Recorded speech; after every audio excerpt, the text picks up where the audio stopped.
Last time on Square Roots, we level up to property owners when Admiral Anderson gifts us his old bachelor pad, play some arcade games with our pals, and drink so much that we start seeing double. Two shepherds! Also, a toothbrush saves the galaxy.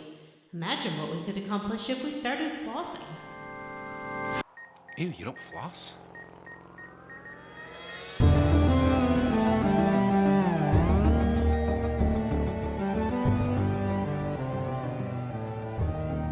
Hey everyone, and welcome to Square Roots, the classic RPG podcast. My name is Jim Banks. I'm joined by Matthew Van Zant. Hey, yo! John Catalyst Brandon. Hi. And Vanessa.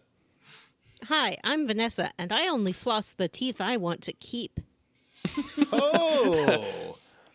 And this is a podcast where we play and talk about your favorite classic RPGs, one chunkerino at a time. And we are at the end of our Mass Effect 3 journey. Oh, no. What a did it, journey it's gang. been. Not only is it the end of our Mass Effect journey, it's the Mass Effect 3 journey, it's the end of our Mass Effect journey. Yeah. We played the whole trilogy. And there are Did. no other Mass Effect games. No, What about they Mass never Effect made another Galaxy? one. That doesn't exist. What about that other Mass I Effect? don't have a Nokia 911 270 flip phone, so I can't play Mass Effect Galaxy. So that game no That longer was exists. an iPhone game, but yes, you can't buy it or play it anymore on anything with a modern iPhone. I've never even heard of that. There was another one too. Remember, there was like Sounds a full fake. 3D Mass Effect, which played like Mass Effect. It was a shooter and everything. No, that doesn't exist. No, I don't know what That's you're not talking real. about. Let's probably just move on Untrue. to the next. Sounds like a John Brandon tall tale. Does that mean next year we're finishing up Dragon Age? Yes, but there's another Dragon Age coming out this We'll year. see if that game theoretically. exists That's or true. not. We've yet Yeah. to decide if that game exists. I'm looking forward to playing that, to be honest with you. The third one, that's a good game, good game. It is a good game. But I don't think I finished it. So All right, which one's a good game? Inquisition. Dragon Age 3, Inquisition, yeah. Yeah, that's a good game. I agree. It's a good It is game. very good. That is real good. That's the kind of up-to-date gaming news we bring people on this show. Has there actually been hot gaming news this week? No. There's one interesting little tidbit. You know, what's his name? Jim Ryan. Who's the guy that owns? Well, not owns. Smoldering gaming tidbit. Who's the guy that runs PlayStation, Sony America, Entertainment America, or whatever? Oh, that's your mom. Is that Jim? Is that Jim Ryan? It's Bowser. It's Bowser. It's not it's Doug Bowser. Bowser. That's Nintendo.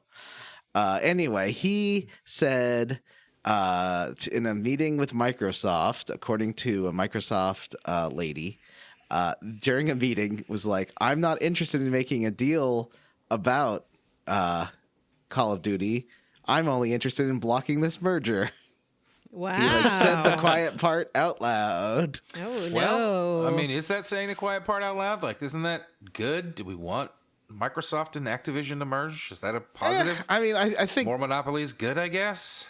they're gonna need to get bought by somebody, but who knows? Well, why though?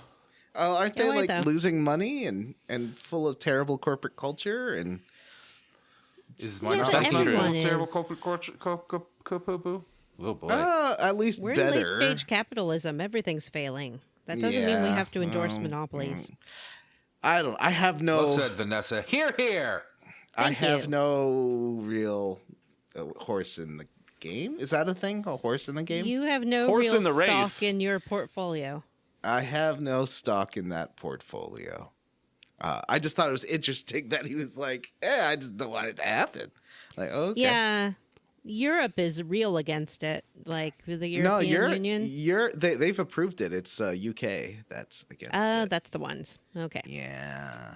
Those aren't the same They're thing. Not into it. No. Not anymore. I don't care Not about anything that happens anymore. on that side of the world. Wow. European listeners, I care. I care about you guys a lot. Also, Starfield got a release date. We talked about that last week. Oh, We sure did. well, phooey. So we're I'm going to do a excited. gym game this week. So let's not linger too long on Oh, yeah. Okay. Yeah. steaming let's- gaming. Why are you bits. talking I got about a good one. gaming news if we're doing a gym game? It's a good This question. wait. We usually level up first, so We Yes, do. we do. yeah. Yeah. So you would like to? I'll you know what? I'll level up. I went and saw the new Scream. Oh, when did you do that? Scream during our recording last week. And that is I'll- Scream 6 Screamatorium, correct? That's exactly what it's called. Scream 6 Ghostface Takes Manhattan. But I thought it was really good. It's way gorier than the last one, but I ended up not liking the third act of this one as much as I did the last one. Some people were discussing it in our Square Roots Discord and said that the killer reveal was real flimsy. It was pretty dumb, actually. I feel like that's But been the the case movie for itself all of was them fun. since the first one. The first one was good, and I think they've all been pretty bad since then. It's always somebody's think mom or I think the last one was also good. the son of the first one's killer. It's always somebody's mom. Yeah. And then I also started playing, like a lot of our listeners have talked about this game, and it just hit PS Plus as like a classic game you can download. So I decided to try my hand at Legend of Dragoon. I thought it just got a remaster. Was it remastered or was it just re-released? I don't know. But it's good. I like it. It has the goofiest like JRPG anime dialogue, but it is really fun to play, and the combat has the cool button timing stuff that I like, where you can extend your party's attacks by hitting a button at the right time. It's good. I like it. That's how I leveled up. Vanessa, how did you level up? I got Oscar fever, just like the rest of the nation. Stalwart listeners may remember that a while ago I saw a movie called Everything Everywhere All at Once. And I when I don't left remember that movie, I swore that if it did not win all the awards, I would smash up everything. Now I can finally report nothing has been smashed. It was Wow. a clean sweep. Honk, honk, honk. I'm delighted to have mainstream taste. I always thought I was like a weirdo nerd, like geek girl, but it turns out I'm just totally chuggy, totally normie. Everybody likes what I like, and we all like the same things. Like, I might as well be turning on Top 40s radio and joining the like track team, I guess. I don't know what to do now with myself. I'm not used to this. I'm not used to being like an insider, I guess you would say. Well, you have to but start watching that what's that Rules? You know that one reality show, the whatever Vanderpump Rules. Rules, yeah. You got to start watching Vanderpump Rules and then shows about buying a house and then selling it for more money. As That's if it's a good great thing. idea. Yeah. I also remember when I was on an airplane some time ago, when it was still sort of the thing to have little TVs in the back of each seat. I went to the restroom and then I was walking down the aisle and almost every TV was tuned to the Food Network. So I think that what normal people do is watch the Food Network. Mm-hmm. That's very true. I will Also, admit this you're on gonna air. have to- I love watching the Food Network. You're going to have to start watching sports, I think.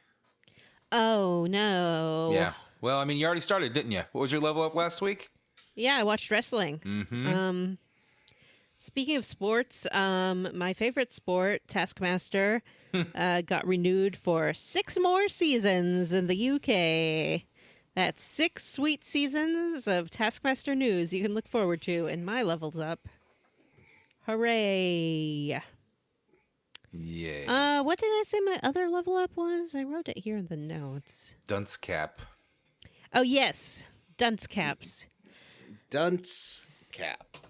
It was but 2 days ago in the morning time when I realized I knew nothing about the dunce cap. This happened at 8:30 in the morning. And so I Googled the history of the dunce cap. Y'all, this is really interesting stuff. Let me tell you the full history of the dunce cap right now. Johnny, how did you level up? No, I want to know. I want to know Vanessa's interesting dunce cap facts. Here's my interesting dunce cap fact. The dunce cap is named after a religious philosopher named Robert Dunce. Dunce. His name is not Dunce. His name is John Brian. Duns Scotus. That's right, SCOTUS, just like Supreme Court of the United States. He was a religious philosopher in the early 14th century, and he believed that wearing a conical cap would help you commune with the divine. And he was very popular in his time. He was a doctor of religion. He taught at the University of Paris, which was like the big old thing. He did get kicked out of it because he sided with the church against the king on an issue of taxation. And then he moved to Cologne and continued to teach. He had a lot of followers. His followers all started to wear the pointed hats because they thought it was super cool. And then he died in 1308. And then come the Renaissance. And when the Renaissance happened, everyone was like, can you believe this old-timey guy who used to wear a pointy hat? What an idiot. And they started to associate the pointy hats that his followers still wore with sort of backwards, old-fashioned thinking. And from there, in as early as like the mid-1600s, it became a punishment for unruly students to have to wear the dunce cap to demonstrate their ignorance and unlearnedness and humiliate them in front of their peers. Nobody wears the hat anymore, but some schools still have a dunce corner where you have to go and sit if you've been very bad. Like Unfortunately, timeout? like most things, a timeout. The dunce cap was probably mostly used against like students with learning disabilities and things like that. But nobody knew about that then, and so they were like, you're not dyslexic. You just have to wear this hat until you feel bad about yourself. Mm-hmm. The end. That's what I did. That was my level up. That's the kind of school system that Republicans want. I saw a tweet today of someone like sharing video of tiny little Russian children in school learning to put together a gun and be all militaristic and stuff. And they were like, this is what's wrong with America is we don't do that here. And I'm like, what's wrong with America is that we don't like militarize our children? Yeah. That is a wild take. Yep, so that's that. The dunce cap. It didn't work to improve anyone's education. It probably doesn't work to commune with God. But I'm not going to like go after anyone if they believe that. If you want to follow John Duns or whatever I said his name was, go for it. Find him on Twitter. Find him on Twitter. Find him on Twitter and tweet at Square Roots, hashtag John Duns was right, hashtag Dunce Cap, hashtag we support Immaculate Conception, because that was kind of one of his things. He's like, no, it's not a metaphor, it was real. Matt, how did you level up? Well, I know I talked about it a few weeks ago, but I had not finished it at the time, and I finally managed to finish it this week. I wanted to talk about Queen's Gambit. I don't remember if any of y'all had watched Queen's Gambit.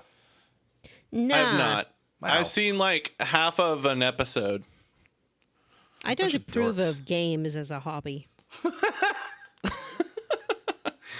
Well, I finished Queen's Gambit. It is the story of the first female world chess champion. And Chess master. Chess master? Excuse me. I don't know. I don't know if that's true or not. And I thoroughly enjoyed it. It's an excellent little 7-episode mini-series. Stars Anya Taylor-Joy, whatever her name is, as Anya. Beth The Harmon. menus. Anya Taylor-Joy. Miss Menu herself. And it was fantastic. I guess that I kind of looked it up here while we were talking, and I guess it's not a true story. Oopsie-doodle. Yeah, it's not. And also, it was like apocryphal about some of the real people they did have in it. Like there's some, I think, a Russian chess master who was real and appears as a character in it. And they're like, and she was too afraid to ever play men. And the woman's still alive. And she was like, I played a lot of men in a lot of matches. And they just said that to like make their dumb character seem better. But I'm a real person. That's not cool. Anyway, it was an excellent show about chess, and she was also about her like drug addiction. Like she's a orphan, and the orphanage is like drugging all the kids with these tranquilizers. So that played a big part of it, and it was basically just about this lady's life. It was really great, and I really suggest anybody check it out. It was a really well written and fun and interesting show, and also beautiful costumes and settings and whatnot. I'm not sure what year it was supposed to be set in. Like the 60s probably, or the 70s? Do you like to play chess, Matt? Story set in the mid-50s and 60s. I play chess. I've played chess since I was a kid. I don't play it very well. I've never memorized all of the moves. I do play it now with my son, and he just finally managed to beat me recently for the first time. That was a very exciting moment for him. And the cat's in the cradle and the silver spoon. Little boy blue beating his dad at chess. John, how did... Oh, wait, it's not done? Don't fucking talk over me, Sorry, Jim. I was will trying to be a good decide when host. I'm done. John, how did you level up?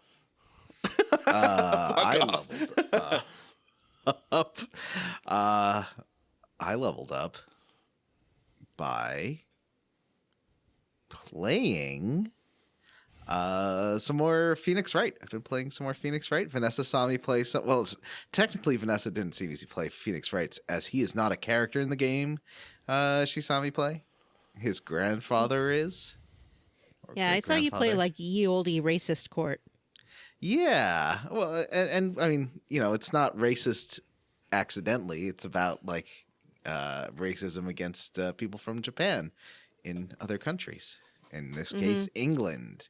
And yeah, I would assume probably being a Japanese person in England in the 19th century or turn of the century, 20th century is going to be pretty racist.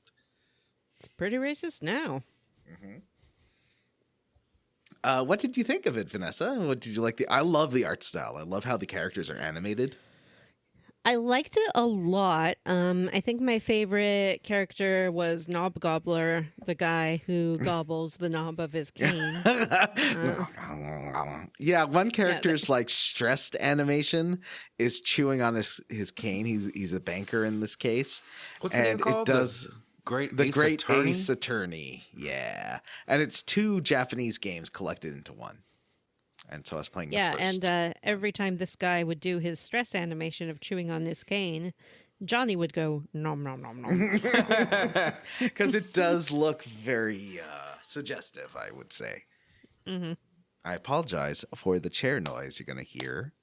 Even though I'm sitting in a comfortable Herman Miller chair, I find myself wiggling around a lot in it. Shout out to Herman Miller, sponsor of our show. Yes. I Find wish. him at Herman Miller on Twitter. Yeah. So yeah, like I played on stream. I played quite a bit of that first trial there. It's not the first trial. It's actually I think the 3rd trial in the game. So Vanessa didn't get to see her heartthrob, the Herlock Sholmes, who I think she would enjoy. Did you use Oh, truth no doubt. bullets? There are no truth bullets, but there was a lot of like presenting evidence and being like, objection. Was Monokuma there? Monokuma was not there. Vanessa did find some procedural faults with the show. I guess it's like a law fan. It doesn't look like... Cut that. Was it We don't not? get to talk about Vanessa's fandoms. Well, that's You what can I was talk saying. about how I have a crush on every single prosecutor on every Law and Order that's ever been on the air. Yeah. So since Vanessa does have a crush on every single prosecutor on Law and Order, ever since Law and Order's been on the air, male and female, she does have, an expertise in this, and she did feel like there was some problems, like how in many Phoenix Wright cases, the defense attorney or the prosecutor turns out to be the villain. Although I don't think thought it's the that was case in this probably a conflict of interest. one. And also the racism of the court. I didn't like how the prosecutor's whole argument came down to like, well, these Nibanese are just crazy. It was pretty bad. Feels like Using that was old- probably Yeah. very, very real, though. Yeah. Probably. But I think the Y'all- art style is really good in that game. Yeah. Can I just Yes. say, one of the craziest things that people do, and people do a lot of crazy things, but like countries have their own names, which are named by the people who live there, and then like every other language makes up their own name for it. Like You know, Japan, what is that? That's not a thing. I was reading a news article about how Vietnam was not seeing who's the guy who won Best Actor or Supporting Actor? The guy from Ki Kwan? Yeah. And the Vietnamese were in Vietnam. The media was not really reporting him as a hometown hero because he was a Chinese national when he was born, and so there. But then they said, he was born in the city of Ho Chi Minh City or in Saigon, which and in brackets it says which they referred to as Ho Chi Minh City. It's like, well, then shouldn't we call it what they call it? Like. Why are we getting to tell them what the city's named? That is a very political kind of thing, Right.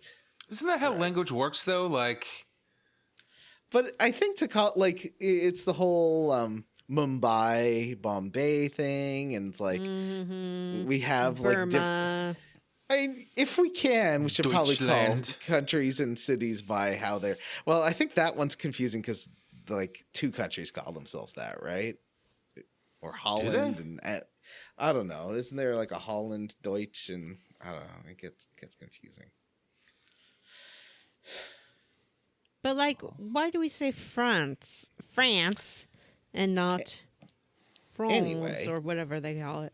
I've also been I just did the first case on Ace Attorney 3 on the 3DS.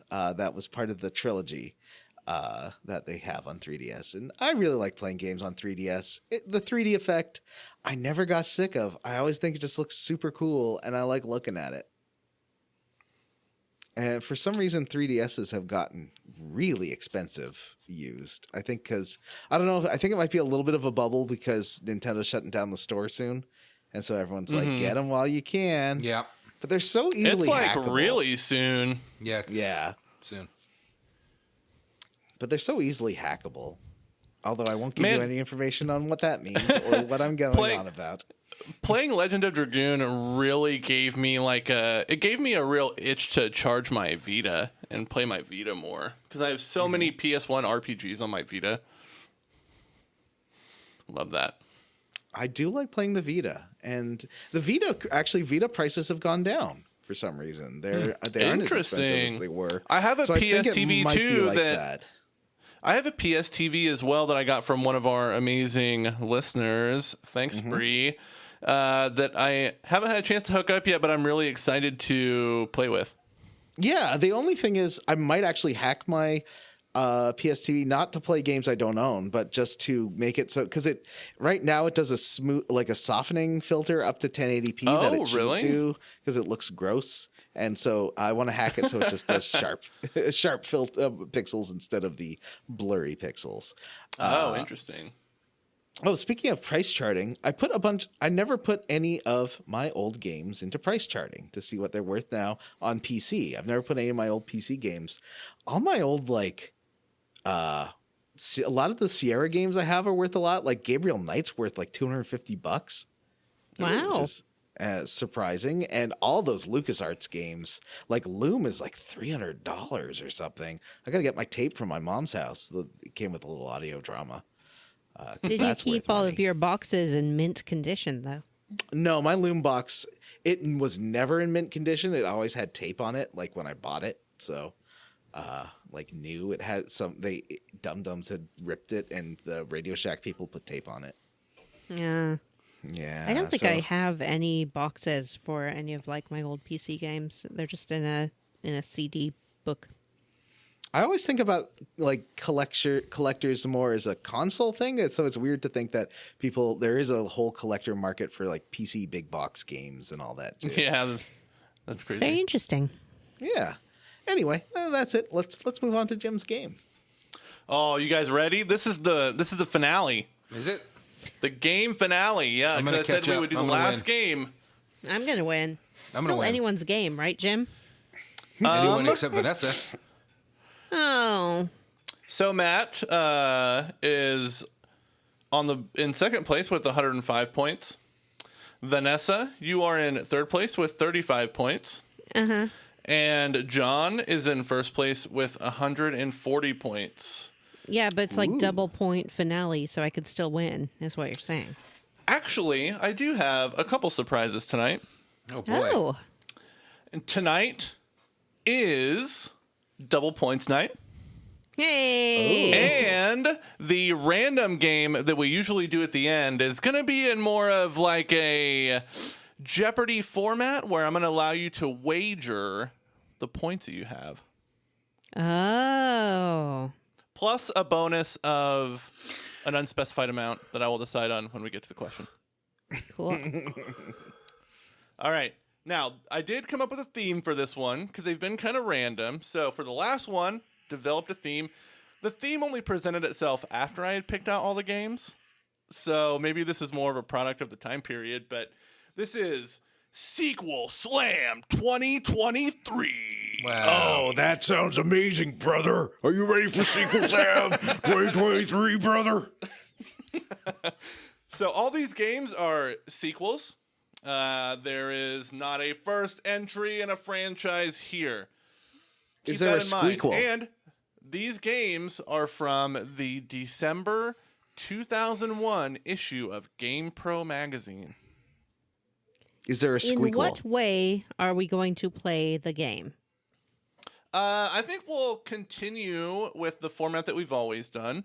I will open with reading the tagline for the game advertisement from the magazine. This week, that's going to be worth 40 points if you use that to make a correct guess. Hint number 2 is copy from the ad itself. That is going to be worth 20 points for a successful guess.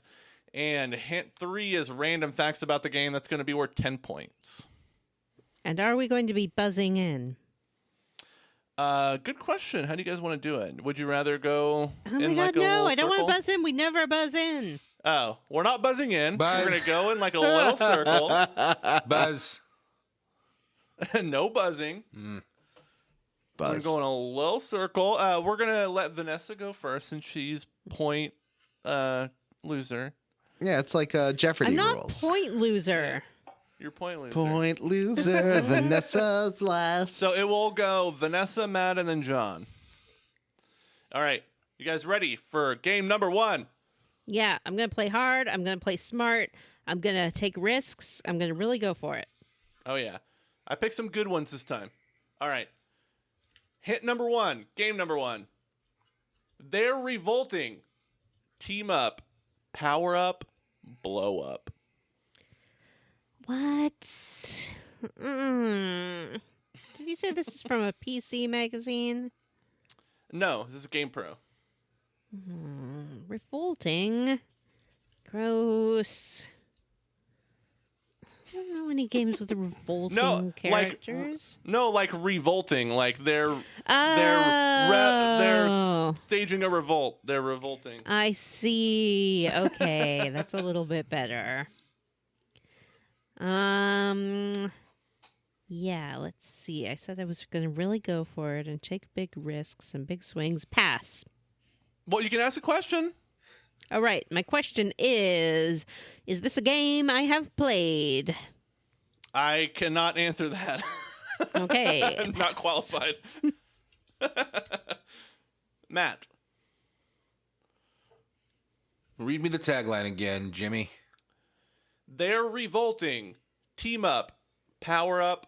Blow up.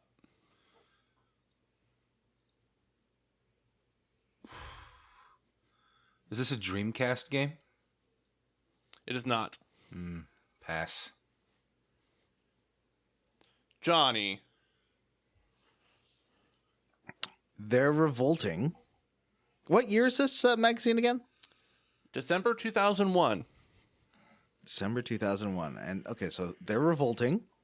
Team up. Uh-huh. Blow up. What's Team the other up. one? Power up. Blow up.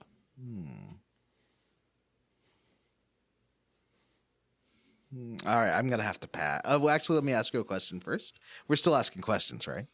Uh-huh. Is this a strategy game? It is not. Okay. All right. Hint number 2. Copy from the ad. It reads, no, really, they're revolting. Uprising against the conniving corporate clods that are eating an entire species to extinction. And you can join the fight. Mm-hmm. Oh. Question time. Does this game have a wee little robot in it? No. Okay. So, I'm going to guess that this game is Jack and Dexter 2. That is incorrect. No. Matt, do you have a guess or a question? I'm trying to think of a good question. Is this a side scroller? Yes. Is it Abe's Exodus? That is incorrect. Fuck. John? All right. So, does it have a number like 2? Does it have a number in it? Like in the title? Yeah. It does not. Oh, because I don't know what the sequel's called. I know, I know the first one, and Matthew is on the right track for sure. But There's still hit number 3. okay, hey, let's see. Hint. Oh yeah. Well. Oh yeah. Okay. Yeah. I'll pass. But I know Matthew is. Okay.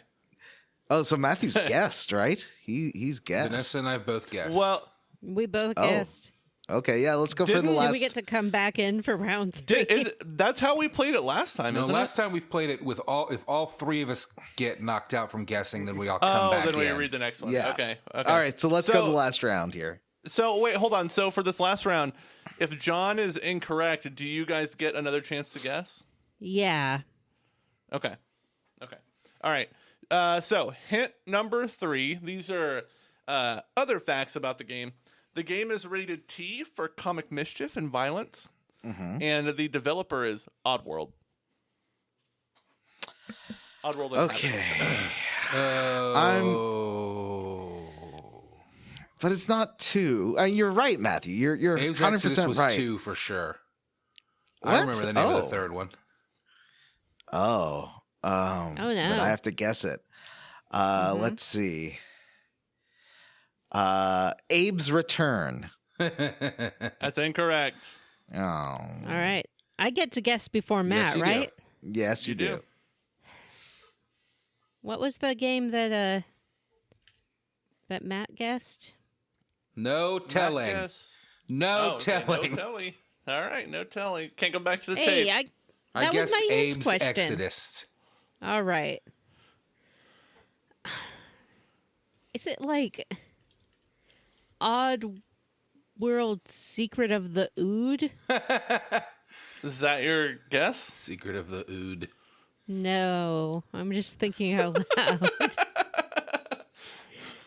Is it Abe's Adventure? Incorrect. All right, I hope that I get this. Is it Oddworld Munch's Odyssey? That is correct. Wow. Matt for 10 points. What's Secret of the Ood? Never heard of that. But that be a isn't thing. Ood I'm gonna grab a like drink real the quick. goop that they made in Oddworld? Secret of the Ooze is the Teenage Mutant Ninja Turtles movie. I know that. I swear Secret of the Ood is a thing. Google it. Jim's I'm gone. gonna We got Google time. it. Secret of the Ood. Let's see. Planet of the Ood TV story. The Ood are possessed.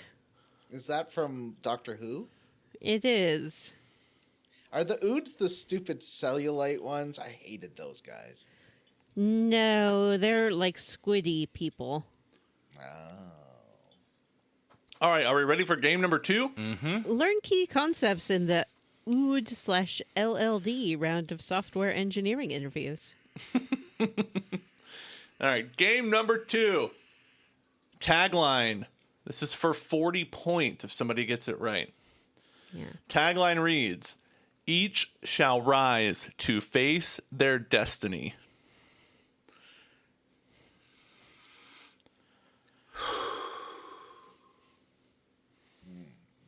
And Matt's going first, or who's going first? Yeah, Matt.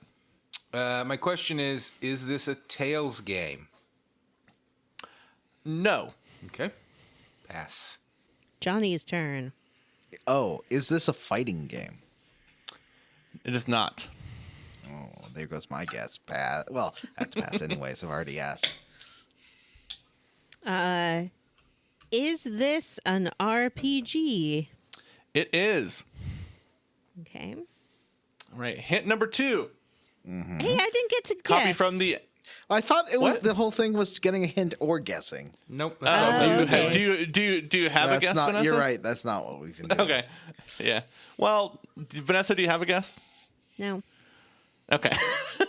All right. Hit number 2, copy from the ad, reads, born of different worlds, woven together by fate, each shall rise to face their destiny. Ryudo has been hired to protect a young priestess who must participate in a ceremony to halt the encroaching rebirth of Valmar, the god of darkness. Sorry. Could you read that again? Sure this isn't a What? Tales Yes. game? Sure. All right, it reads, born of different worlds, woven together by fate, each shall rise to face their destiny.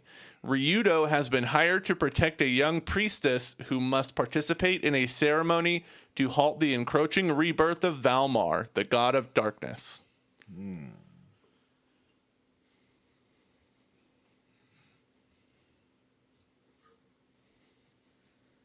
I believe definitely Johnny know it, starts so- on this one. Yeah. You guys better guess because I definitely know. I think actually it's still you, Matt. It stays with the Yeah, order until the yeah. next round. Oh. Is this a Squaresoft game? No.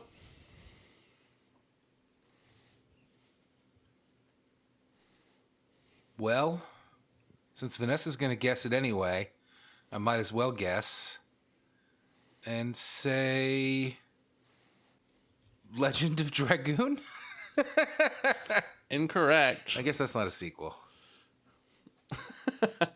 Vanessa, do you have a guess? Wait, It's Johnny's turn. Okay, oh, Johnny's yeah. turn. Okay, here we go. Is this a Suikoden game? It is not. I guess Vanessa wouldn't know those, so. Yeah. Anyway, I might. I pass. I don't. Oh, actually, you know what? I have to guess. Okay. You don't have to. Yeah, I do, because Vanessa knows it. Maybe she doesn't. You don't have to disqualify yourself. All right. Pass. I am not even going to ask for my hint Okay. because I know this game. It is a sequel, and it is The Four Ninjas Kick Back. Son of a bitch. She's fucking faked this out, John. She She faked just this bluffed you guys. Woo! That was a good one. Wow. I wouldn't have if Johnny had made a guess, but he didn't fall for it. Wow. All right. Let's move on to hit number 3 then. Everybody's still in the game. That's A not fun true. fact about Johnny this- didn't make a guess. Well, he passed, so he actually gets to go first. Mm-hmm. Right. And then you guys can join in if he doesn't get it. Oh, okay. Yeah. All right. Hint number 3. A fun fact about this game is it's a sequel to a game that we have played on the show. Oh. And the developer of this game is Game Arts. All right, I got it. is I it? got it. I'm going to say Grandia 2. That is correct. Boo. It is Grandia 2. Boo. Points for John. I could have gotten that if Johnny had only made a guess and gotten himself out. I knew it as well with those last hints. Man, my tactic failed me. This next one's what's the word I'm looking for? Timely in a way. All right. Hit number 1 for game number 3 reads, good or evil? Go with evil. You can hit restart when you get to hell.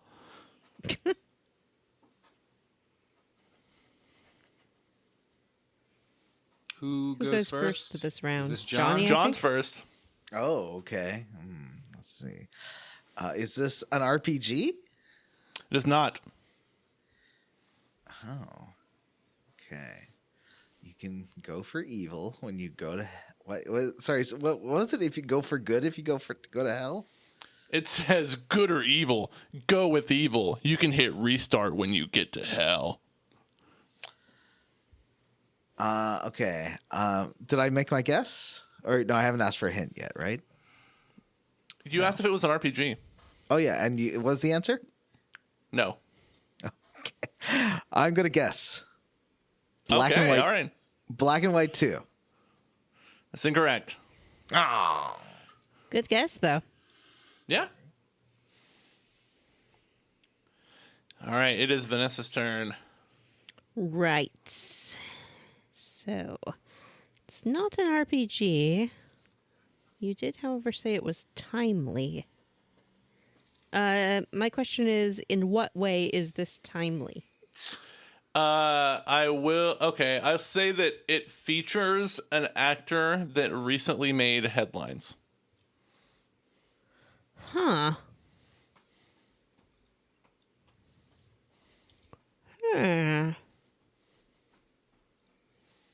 I will pass. Okay. Matt? Matt's I got quickly nothing. Googling thinking. Access Hollywood to find out who's made headlines. Not an RPG. Features an actor.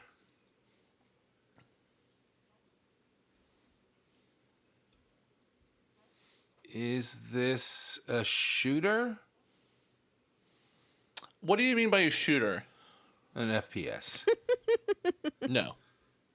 Boy, I don't know. Pass. All right. Hint number 2. Ad copy. It reads, wanna be bad? Good. In blank video game, you can be heroic blank or evil blank. These are 2 different people, by the way. But either way, you'll be facing pygmy mummies, Anubis warriors, and mummified baboons. Okay. Is this Vanessa's choice? No, it's still your first round. Yeah, Johnny. you're back okay. in. All right. So, oh no, I'm not. I made a guess. Oh, he made a guess, so it is my yeah, choice. That's right. He only gets to come back in if you and Matt guess and get it wrong. Okay. My guess is The Mummy 2, Return of the Scorpion King. I feel like I should count that. Yeah, I did Because it. it is The Mummy Returns. She Yeah. technically said all 3 words. Yeah, no, she didn't say. Yeah. Oh yeah, she did. Yeah, and She did. yeah, you're That's right. 20 points for Vanessa. Woohoo! Look at that. Oh, 20 don't big forget, ones. did you give Matthew back his points because he guessed the correct title for some releases of Jet Set Radio? I gave him half the points. You gave him half the points in the You end? didn't give me half the points. Yeah. You gave me no points. You spit on me. Actually, you told me to give you 20, and then last week I put negative 20 in, Yeah, and then when I was redoing the game, I put 10. Oh, okay. Because I couldn't That's remember good. why I had done that until you just mentioned it. All right. But Matthew was game- right, basically. Yeah. All right, so game number 3, hint number 1. I'm sorry, game number 4, hint number 1. It reads, Become the Master.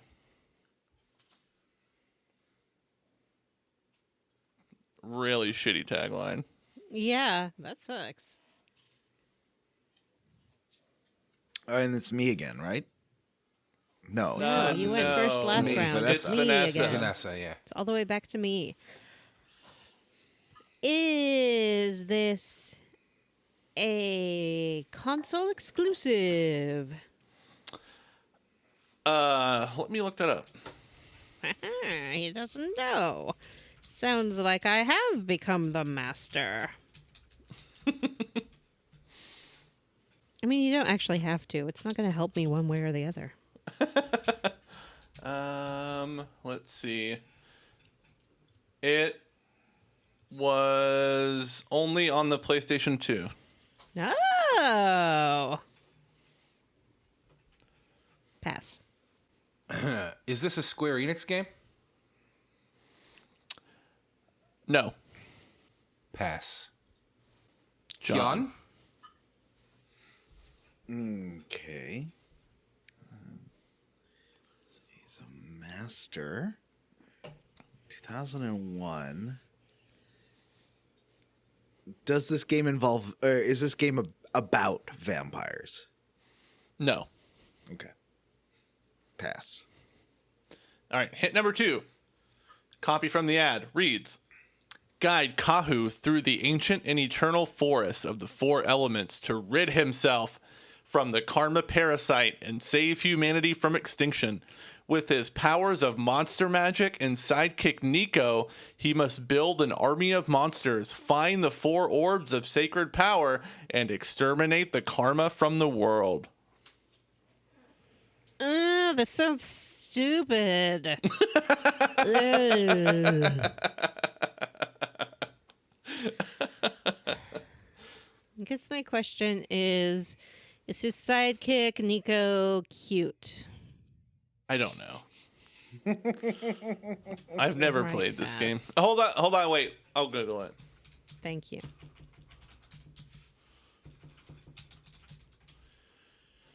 Yeah. Sweet. Still pass. Okay.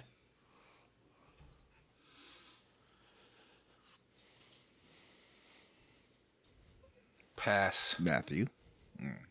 No, I got- not even a question. I got nothing. In no way, shape, or form does I this sound probably like a took game his I've question. ever heard of.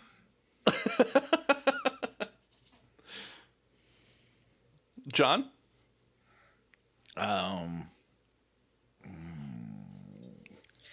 What system is this out for?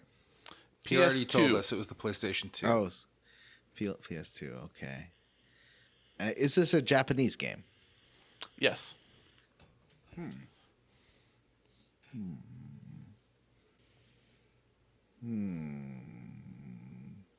I don't think that's Japanese.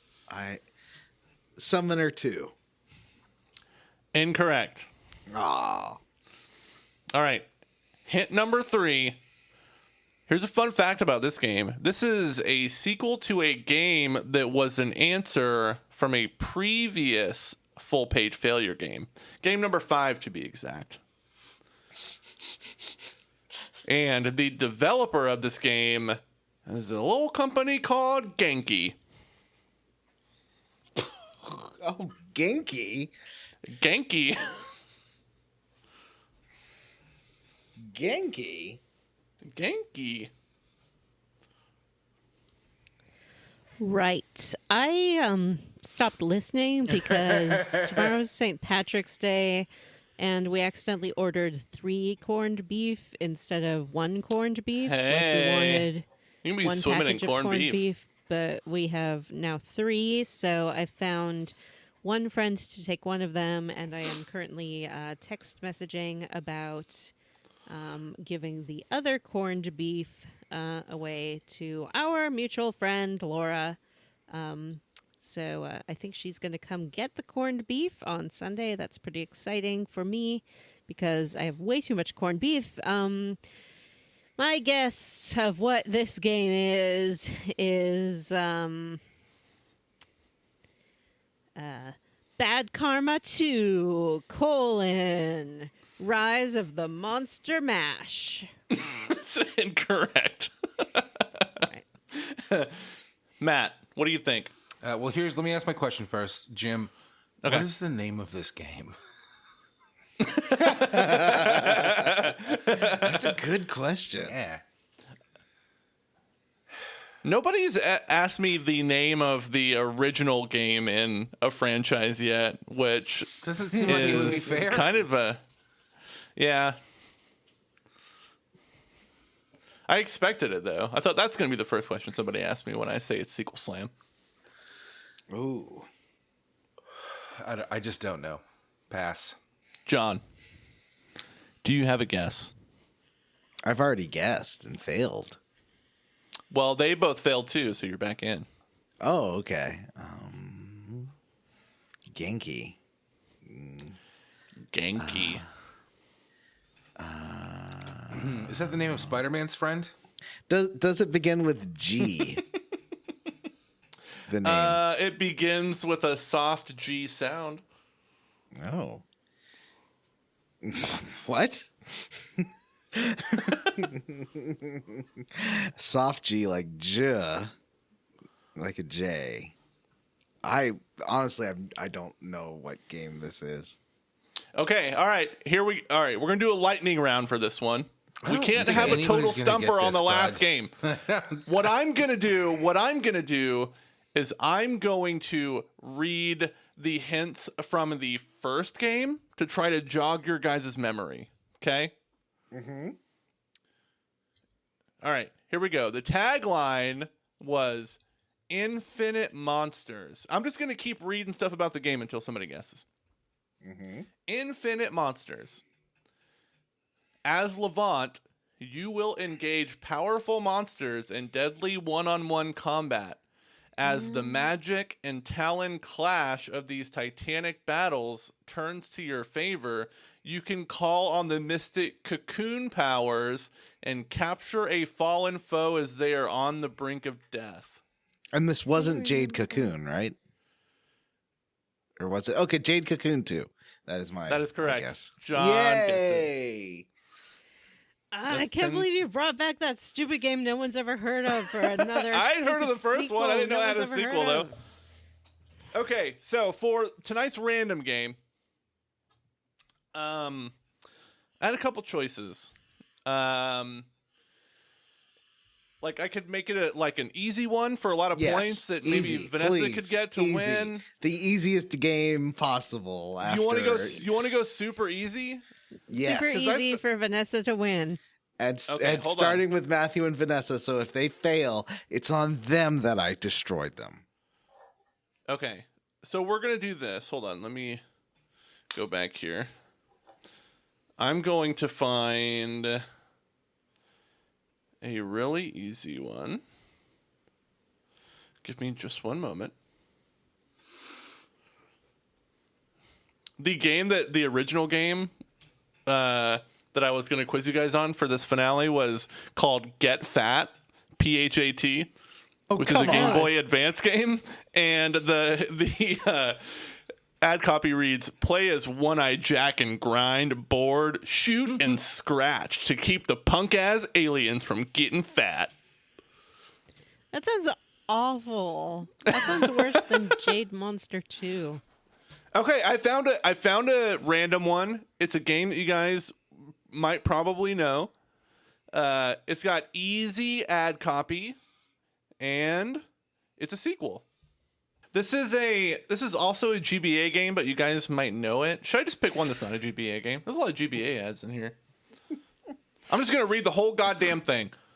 Okay. Waiting for your teeth to fall out isn't the quickest way to get rich. If you really want to make a mega moolah, the Tooth Fairy is gonna have to work overtime. And blank blank 4 blank will do anything for money, even if it means getting scorched, flattened, or frozen. I do know this game. It's just the price you have to pay to be this greedy. I bought it on Wii U this past weekend. You know it? Wow. Who's going first? I think I'm not actually gonna John say. is going first. Yeah. Oh, okay. Wario Land 4. That is correct. John wins 500 points. Yeah! John is the winner. Prize to be determined. But genuinely, I bought that last weekend. Did you really? Yeah. Wow. And you could just read from you just knew from the ad copy? Yeah, because he's greedy. He gets splatted. He doesn't die. He's invincible. But he gets scorched and splatted and all that stuff. And yeah. All right. Well, good for you, John. I think next series, when we start Baldur's Gate next week, Vanessa's going to have a stupid game. Mm-hmm. Vanessa's stupid game. Yet to be determined. All right. Are we ready for the Codex?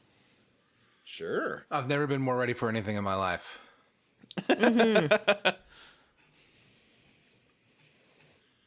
Well, last time we partied hard. We lived it up on already the did your last time Citadel on. in our. Oh yeah, you're right. Never mind. Okay. Wow. You can keep talking. I'm sorry, Matthew shut you down. Keep going. Okay. This time, we're heading to the Cerberus base. We have tracked Kai Lang's shuttle all the way to the secret Cerberus base. Well, first we went to Horizon. We met that dude. He was like, "Brr, I'm Miranda's father." And then we found the location of the secret Cerberus base. It's time for us to get there so we can retrieve the catalyst, so we can defeat the Reapers by completing the what's it called? The starts with The Crucible. Crucible. Crucible. That's the I one. believe, yeah, it's a crucible It's on a this crucible. podcast. A crucible. Crucible. Before we do that, is there any side quest that we haven't talked about that you would like to touch on? Because this, my friends, is the point of no return. I had this cool party at my house on the Citadel. Did we talk about that? Yeah, that is what we talked about last time. Killed Miranda's dad. I think. Yeah. And I did accidentally run into Zaid's side quest. And I was like, I don't want to be here. did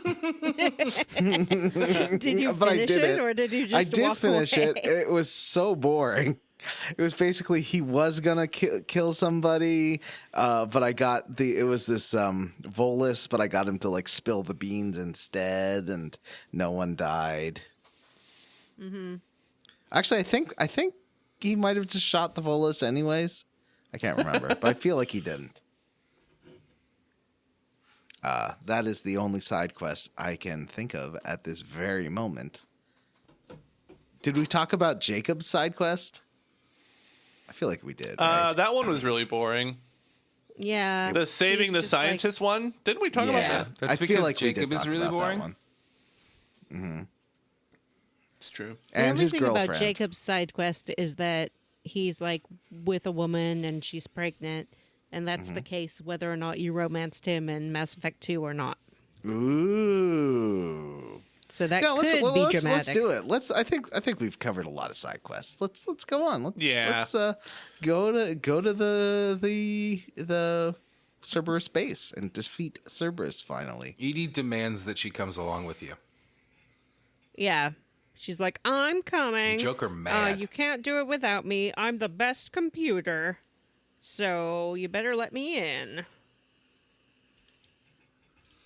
Is she? Do you think she's Yeah. more advanced than the Geth? She can't be. Yeah, she thinks she's the best computer, at least. They got that And Reaper yeah, code now. you have to really be like, Joker, come on, chill, dude. You know, this is a computer. Don't worry about it. She'll be fine.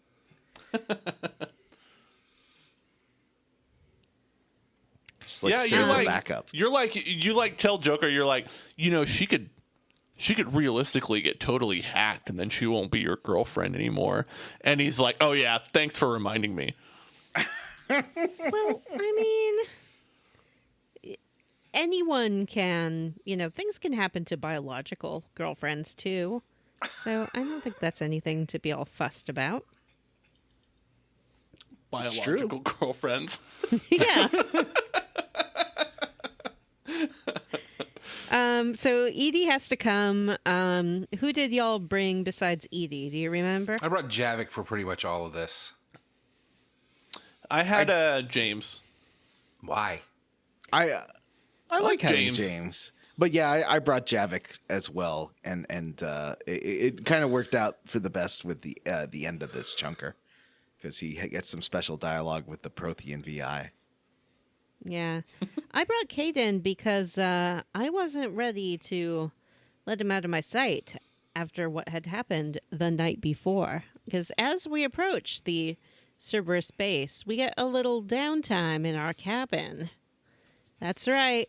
It's the point of no return in a Mass Effect game, and you know what that means. What time is it? Time to go to the bang. Bone Zone one last time. Mm-hmm. And Vanessa's already got some lizard, so this is number 2.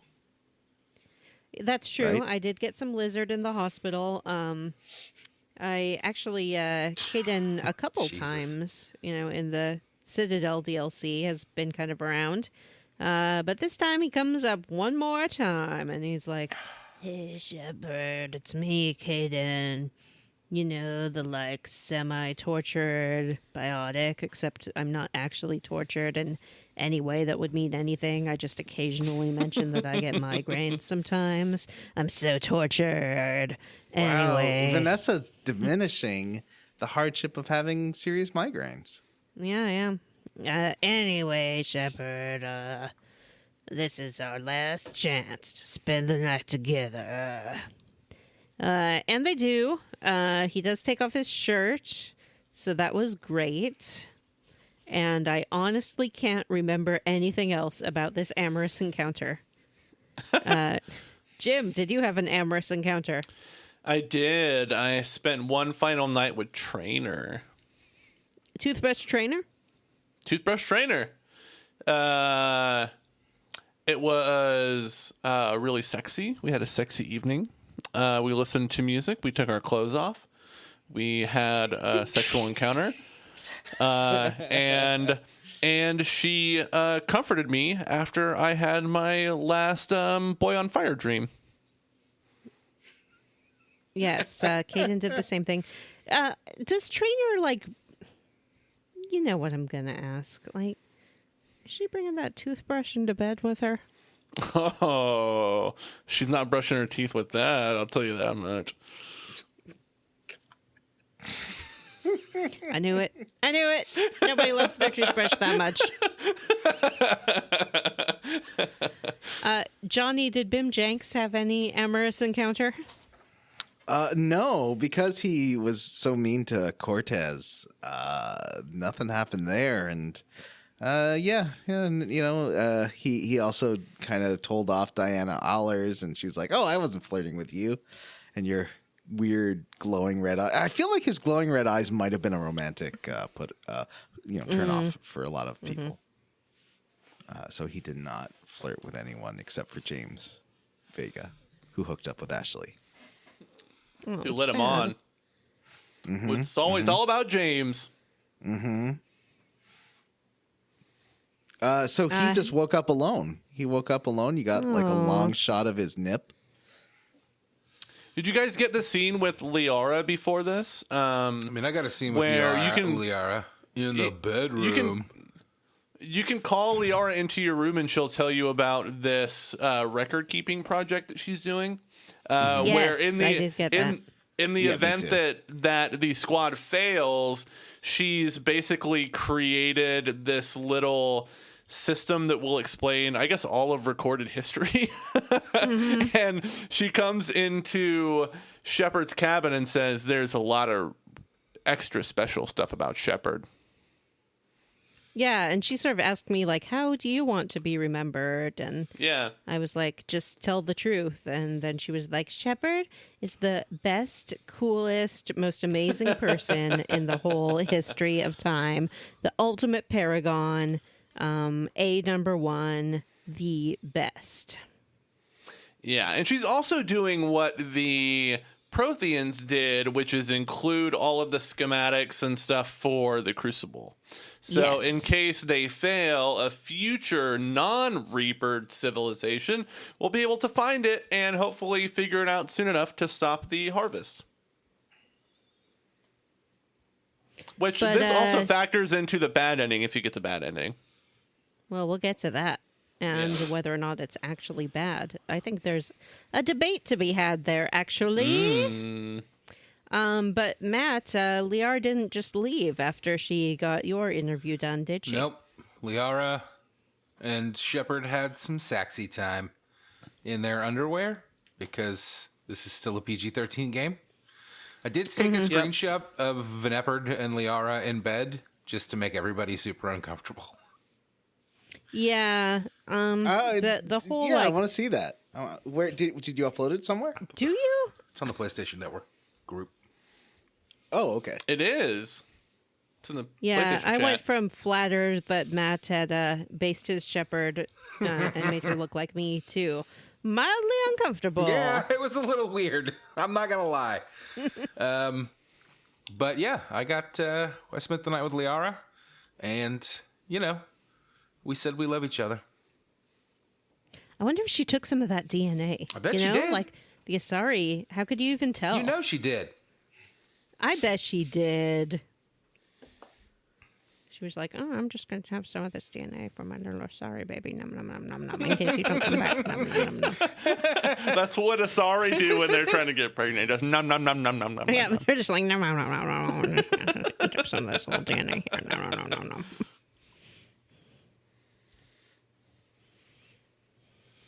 That's it. It was some sexy times. And then it's off to the Cerberus base. Cerberus base? What's it called? Cerberus headquarters. Yeah. Which is not much better than Cerberus Base, really. Yeah. What should they call it? Yeah, it's their headquarters. Just like Death Star, obviously. I don't know, Cerberus flagship store. Cerberus campus. Campus Yeah, one. we're off to the Cerberus campus. One does not just fly into the Cerberus campus, though. There's lots of little guard ships outside. There are, but you can just like do a little pass because you got half the army or all the fleet there. Because We have Hackett's a lot there. of them.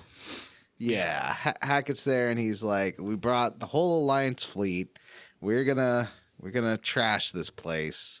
And so they do give you a little bit of a cover while you dive into, I guess, you just dive into a dock, right?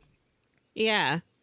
You're just like, okay. I guess it is technically called Kronos Station, if you want to give it a proper name. Kronos. Kronos. That's for Matthew and Discovery, the Star Trek Discovery reference. Oh, okay. That show's fucking terrible. Yeah, and we dive right into a nice fat hangar full of Cerberus troops. They start freaking out. They're like, "Oh my God, Shepard, what are you doing here? You don't even work here anymore." So you shoot them all up. An interesting feature of this hangar is that it's where their little fighter jets are launched from. And if you're standing in front of one of them as they get launched, they will just totally wipe out your shields in one hit. Oh, they Yeah. won't turn you into Gibbs? Ludicrous They don't Gibbs? turn you into Gibbs. Oh. Honestly, like just wiping out your shields is pretty generous for getting hit by a bus, more or less. Yeah, that's like moving it like Mach 10 out of this hangar. Yeah. You see the damage that it does to a door in a moment, so Right. it is pretty nice that it doesn't just immediately. I think it would have just been too frustrating if it turned you into To little like chunks. insta death, yeah. Yeah, it Matthew, would have do been you like like a how blood miss. the shotgun, if you hit it with a fully charged shot, a venom shot, just turns people into little chunks? I don't Ew. think I ever saw that. Oh, in mine it does you know, It I know charges? stuff like that happens. Yeah, if you hold down the button to charge it and do a full blast shot, it does. That's like the super way of doing it. I mean, I I never didn't charged know it, One thing and that- it one hit Charges. most enemies. yeah, but I'm playing on hard. At any rate, they do explode into little ludicrous Gibbs. It's pretty funny. One thing that always kind of made me gasp when I was playing this game was when I would get like a really good headshot, sometimes their heads just explode. Like they get decapitated. It's like shockingly gory for this game. And then are you like, sorry? Yeah, then I'm like, oh my god, what am I doing? Do I get renegade points for that? Did I do that? Is that what you said?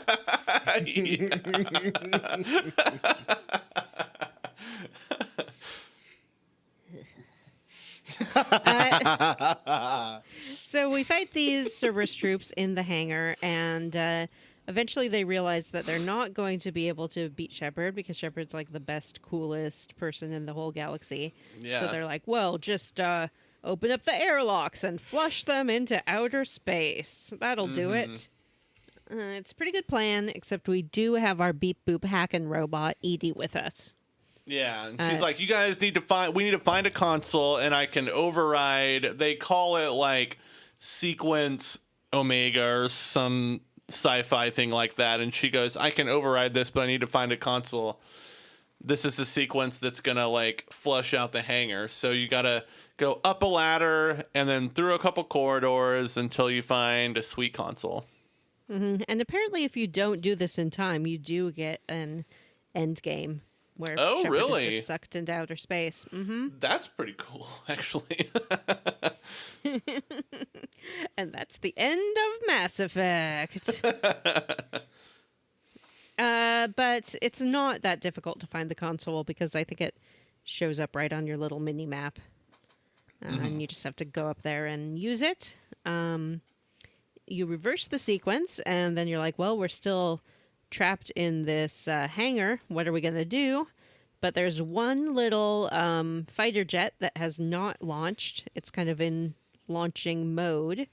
And all you have to do is turn around the little turntable it's on and launch it straight into the space station.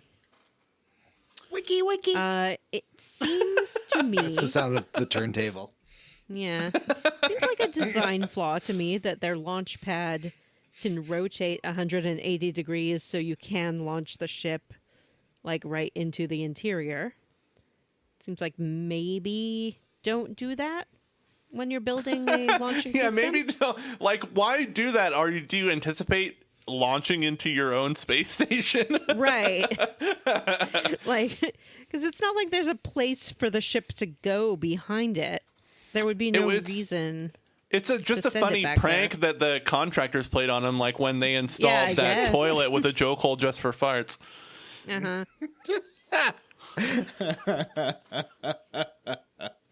So we launch the ship into the station, and it just cuts through like rooms and rooms and rooms and rooms and leaves this big fiery path in its wake. It's pretty cool. Yeah, it is cool. I like most of the time the like radio in from the Normandy or from Admiral Hackett or whatever is kind of inconsequential, but I liked this one here because they're like, because Admiral Hackett's like, do you want us to send more people in? Like, did you actually get into the station? And Shepard, and you're like moving through all this fiery wreckage, and Shepard's like, yeah, we just got in, but we got to move in further. I don't know. It all felt very like it was pushing you forward rather than distracting you from what was going on, which is what usually happens in those little radio cuts. So I thought this one was good. Yeah. It kind of ups the stakes. Last Yeah. time I did make a mistake. I was talking about finding videos of Kai Lang and the Elusive Man talking to each other on Horizon. It's actually here that you can find the videos. So I apologize to you, my co-hosts. I apologize to the listeners. And I apologize to the people at BioWare who thoughtfully put these videos in the server space where they make sense and not on Horizon where they would not make sense. This fucking sequence of watch 3 videos and then move on 6 times was real silly. Like it was, I mean, now I was wondering if this was different for everybody because in my first one, it was about, who was it about?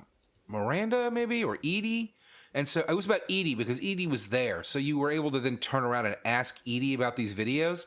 But then all of the rest of them weren't about, like there was no extra dialogue to it. You just kind of watched them and then moved on to the next spot.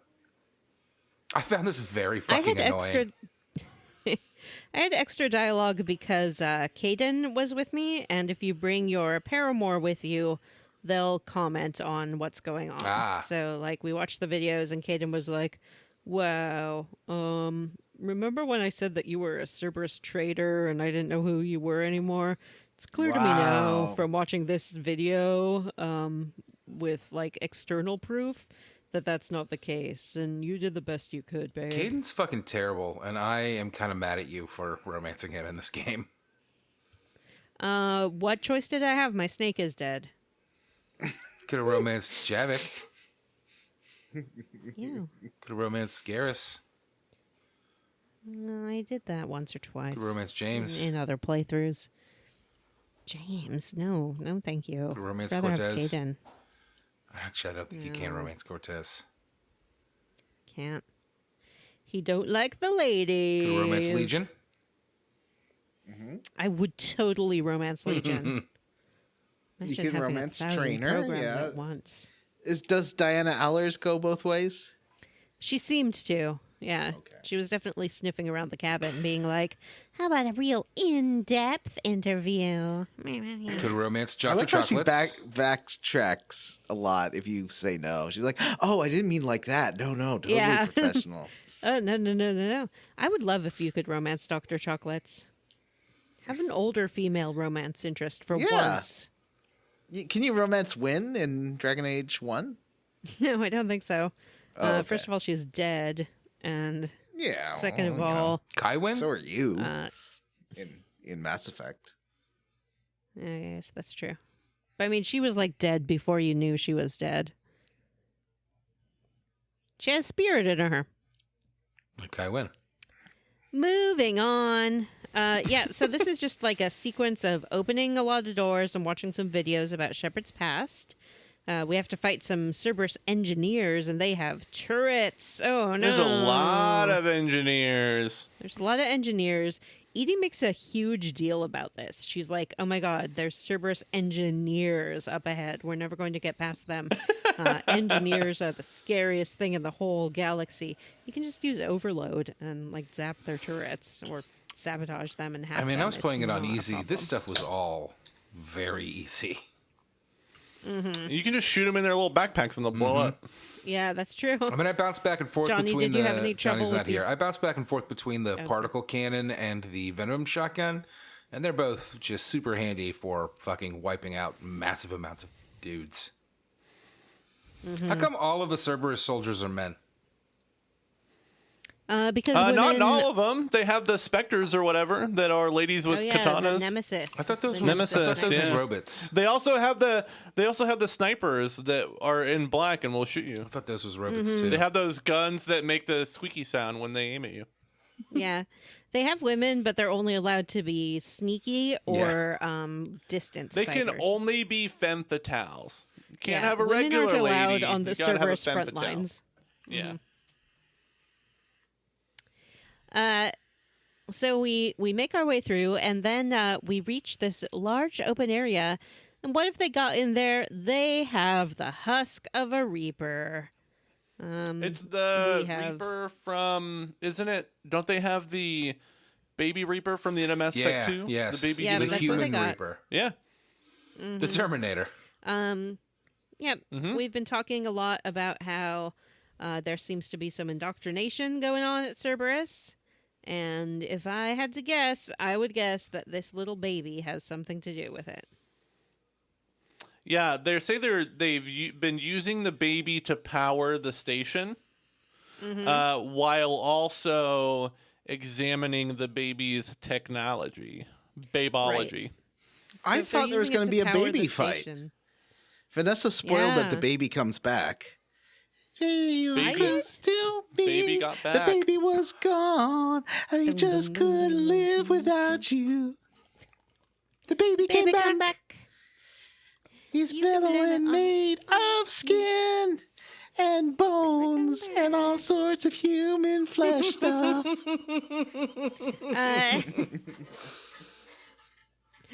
So yeah, little baby I was Reaper about is to be here. like, Johnny, I'm cutting all of this, but then it got funny.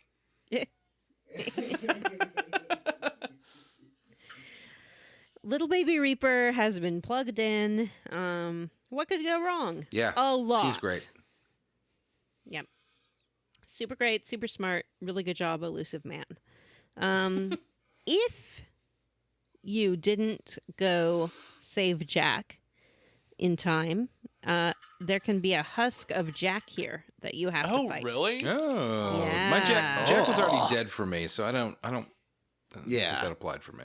Oh, speaking of stuff you can miss, after you do the oh wait, hold on. That's after this mission, not the last one. Okay, hold on. I'll save that. All right. And in addition, if at the end of Mass Effect 2 you sold Legion to Cerberus, you also have to fight Legion here. Oh man. But I'm a good girl. I didn't even know you could and- do that. Oh, yeah. You can totally sell them. Like as soon as you get him, you can just immediately sell him to Cerberus. Be like, hey, I got a Geth. How much you want for it? Or how much will you give me for it, I guess. I don't know how sales work. I just give my meat away.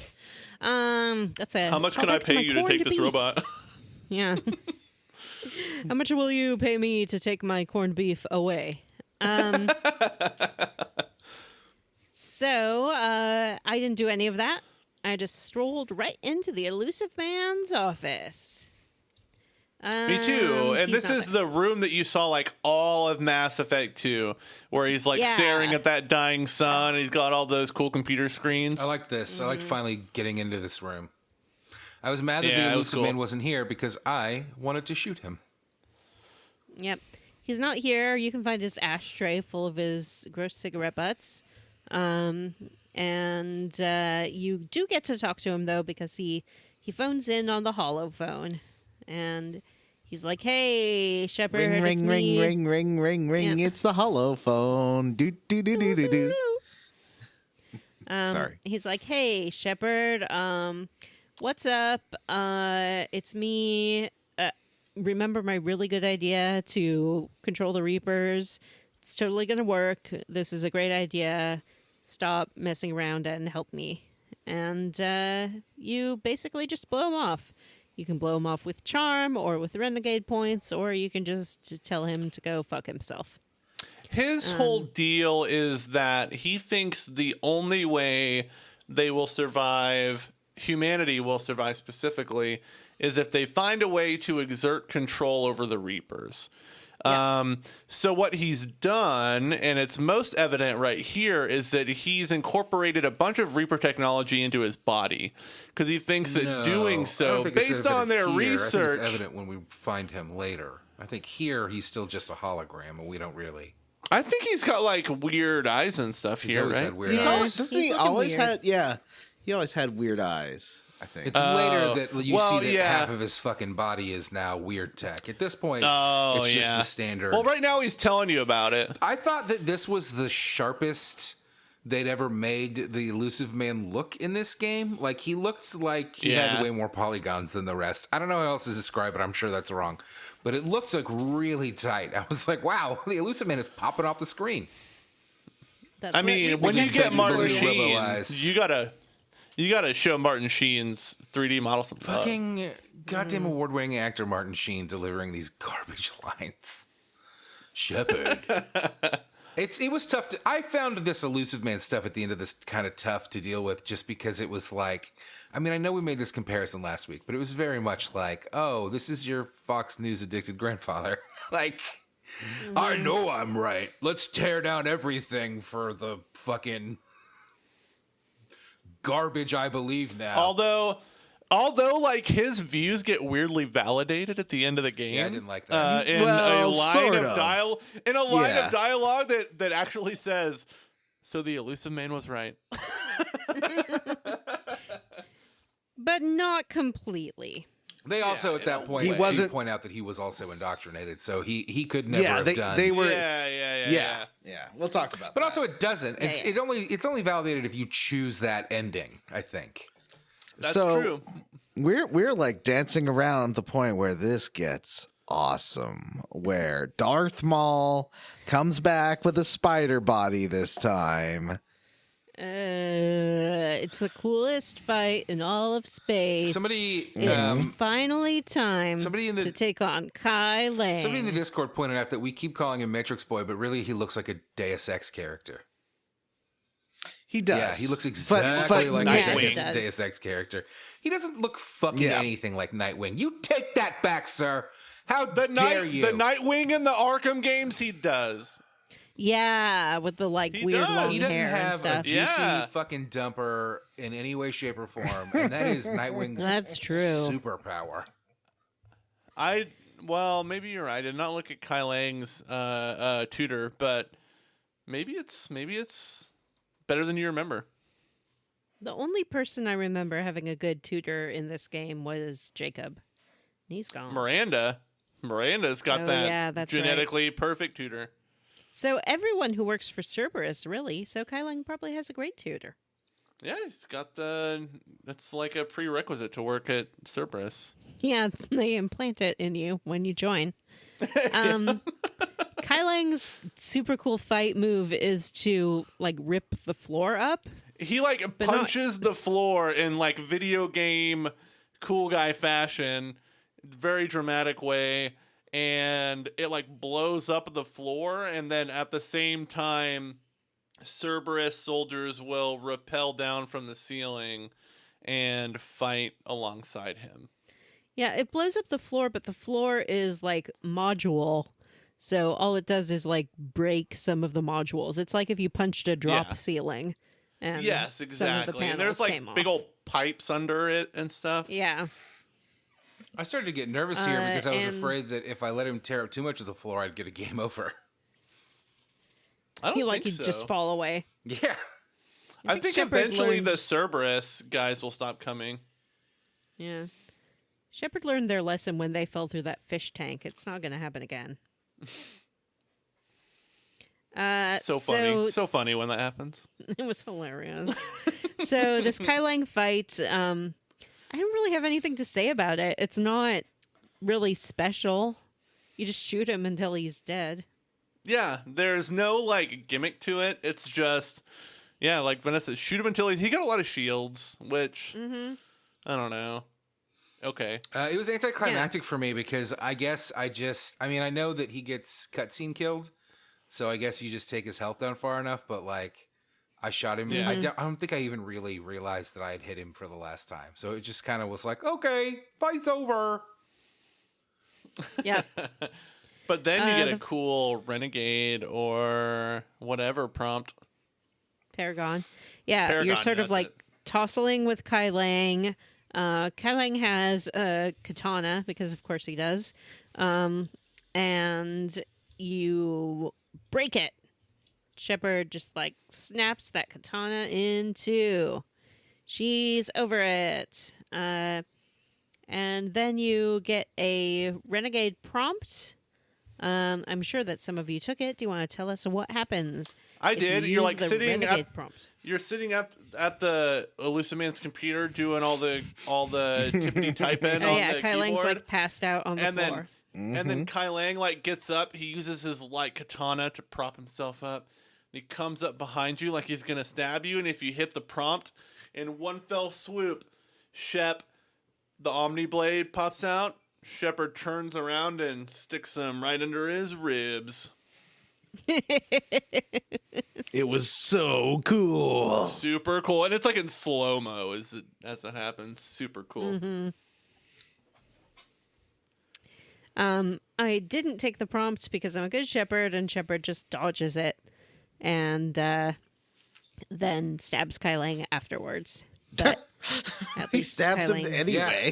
Yeah, stabs him anyway. Yeah, I also did But- not do the renegade prompt, and I was thrilled to see Shepard fucking Omni Blade this dude through the chest. Fuck you, Yeah. Kai Lang. We're done with this. So we hack ourselves right into the computer, and we get to talk to the Prothean VI again because it's been uploaded onto this, and we're like, hey, it's us. And the Prothean VI again is like, it's too late, blah, blah, blah. But we do convince it to tell us what the catalyst is, and guess what? It's been under our nose this whole time. The catalyst is, drumroll, the Citadel. What a What? fucking cop out. Holy Yep. shit. The Citadel. Did anybody the like seat this of galactic twist? power. I didn't mind it. I thought it was kind It of probably saved BioWare a lot of money. neat. They only had 18. They had 18 months to make this game. Give them a pass Yeah. on it. No. It's a little weird that it's the second Citadel twist we've had, because in the first game, the twist was that the Citadel is a relay, and that's how the Reapers were going to Oh, yeah. launch their attack. Like That ends up kind of set not up being true. kind of like a crab pot. Like it gets the prey to go in there and establish their galactic society. Wait, yeah. in there. How does that make sense then? Because the That Citadel it's was the being catalyst. yeah to defeat the what? What? It can't be both the guess- thing that they were going to use and the thing that will defeat them. Yeah. They figured out how to use it as a catalyst, but in doing that, they never figured out that it was a mass relay, which was its big secret. Oh. I guess. I don't know. You're right. It doesn't make a lot of sense. Because the whole thing in sure the first what- one what- is like, we if don't we'd know how read the one of the Citadel novels- works. Like the Keepers just do it. I'm sure If there's we'd a read the novel novels, that's like that would explain Secrets of the everything. Citadel. Yep. But we didn't, and we won't, because we hate books. So we go back to the Normandy. Wait, we wait, wait, call up wait, Admiral. wait. Yep. You're Yep. skipping the best renegade prompt in the game. Oh. The best, Oh. coolest, most edgy renegade prompt in the entire game. At the end of this, after you learn that the Citadel is the catalyst, this VI is like, "Oh no, you guys are already too far along on the harvest. I'm gonna shut down. You guys are dead. I don't like you." Shepard's like, "No, we're gonna do this." And then there's another renegade prompt that you can hit here, and then when you hit it, Shepard says, "We'll get it done." And that's it. It's the worst renegade prompt in the entire game. It's not I feel like I worth just had the it. rug pulled out from under me. I was so excited. You're like How is Shepard's that gonna even be. a You're like, renegade Shepard's action? gonna shoot this hologram in the face, and no, Shepard's like, "We'll get it done." Doesn't Javik have some dialogue with the VI? I didn't have Javi in my party. Yeah, I didn't have Javik either. He does. Yeah, there's some special. If you have Javik in the party, he does like recognize, or the VI recognizes him, and Javik has some stuff to say. But it's not. It doesn't like bypass anything. It doesn't like unlock much. But there's a couple extra lines, I believe. We'll get it done.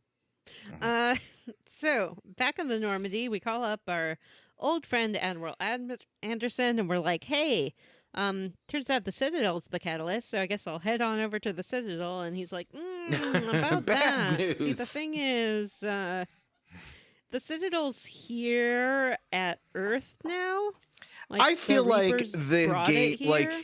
I guess due to scheduling or something, they missed like Act 2. It seems like that should have been a whole thing. And they're like, the Citadel is at Earth somehow.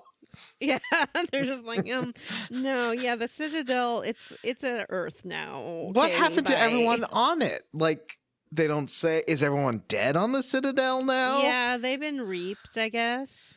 Wow, that sucks. Yeah. They really Yeah. gloss over that.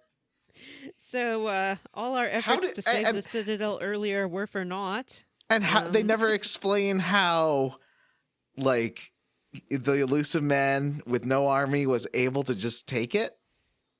Well, they tried before, and Shepard was there, and this time I guess Shepard was busy. So now they have it, but Cerberus isn't on the Citadel either. It's just like the Reapers have just taken it to Earth. Somehow, the Reapers have the Citadel. Somehow. Yep. Yeah. With absolutely no fighting, no chance, the Reapers just took it. It's like when the DM wants to railroad you into a certain thing, so they sort of gloss over how it happened. It's just, it happened, you're now in jail. While you were gone, the capital city was moved to the dark world of Thassarock. Yep. So the Citadel's there because the Reapers, I guess, are going to use it to destroy everyone. I'm not even clear as to why they have taken the Citadel to Earth. Because that's where their main fleet is. They wanted it to, like, to protect it from. But it's again, they didn't blow it up, which I guess they don't want to do because it's a key part of their whole deal. Yeah, it's a Right. key part of their whole cycle. It's their special little thing. So they've taken it to Earth just so Shepard's homeworld and the Citadel can be in the same convenient location. So Shepard's like, okay, you guys bring the Crucible to Earth as well.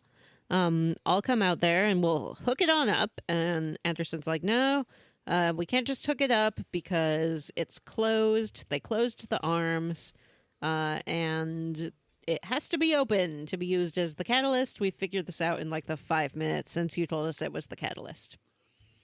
So we're off to Earth with a plan to enter the Citadel, open it up, and finally reap them Reapers. Reap it up.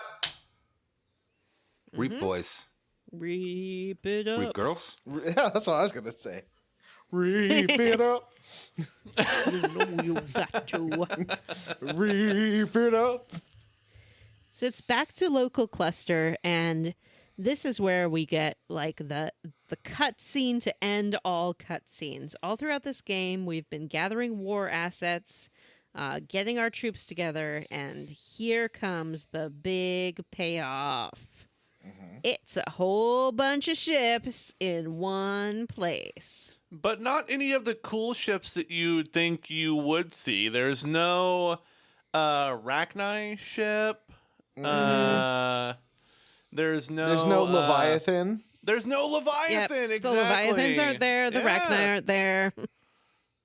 None of the cool ones. Yeah, it's They just actually, the you don't same- see any of the mercenary ships. They don't call in. No, none Yeah. of the Blue Suns or anything. None of the stuff that's described in the war assets, like the cool Asari sniper unit and all that, or the Elcor carrying giant guns.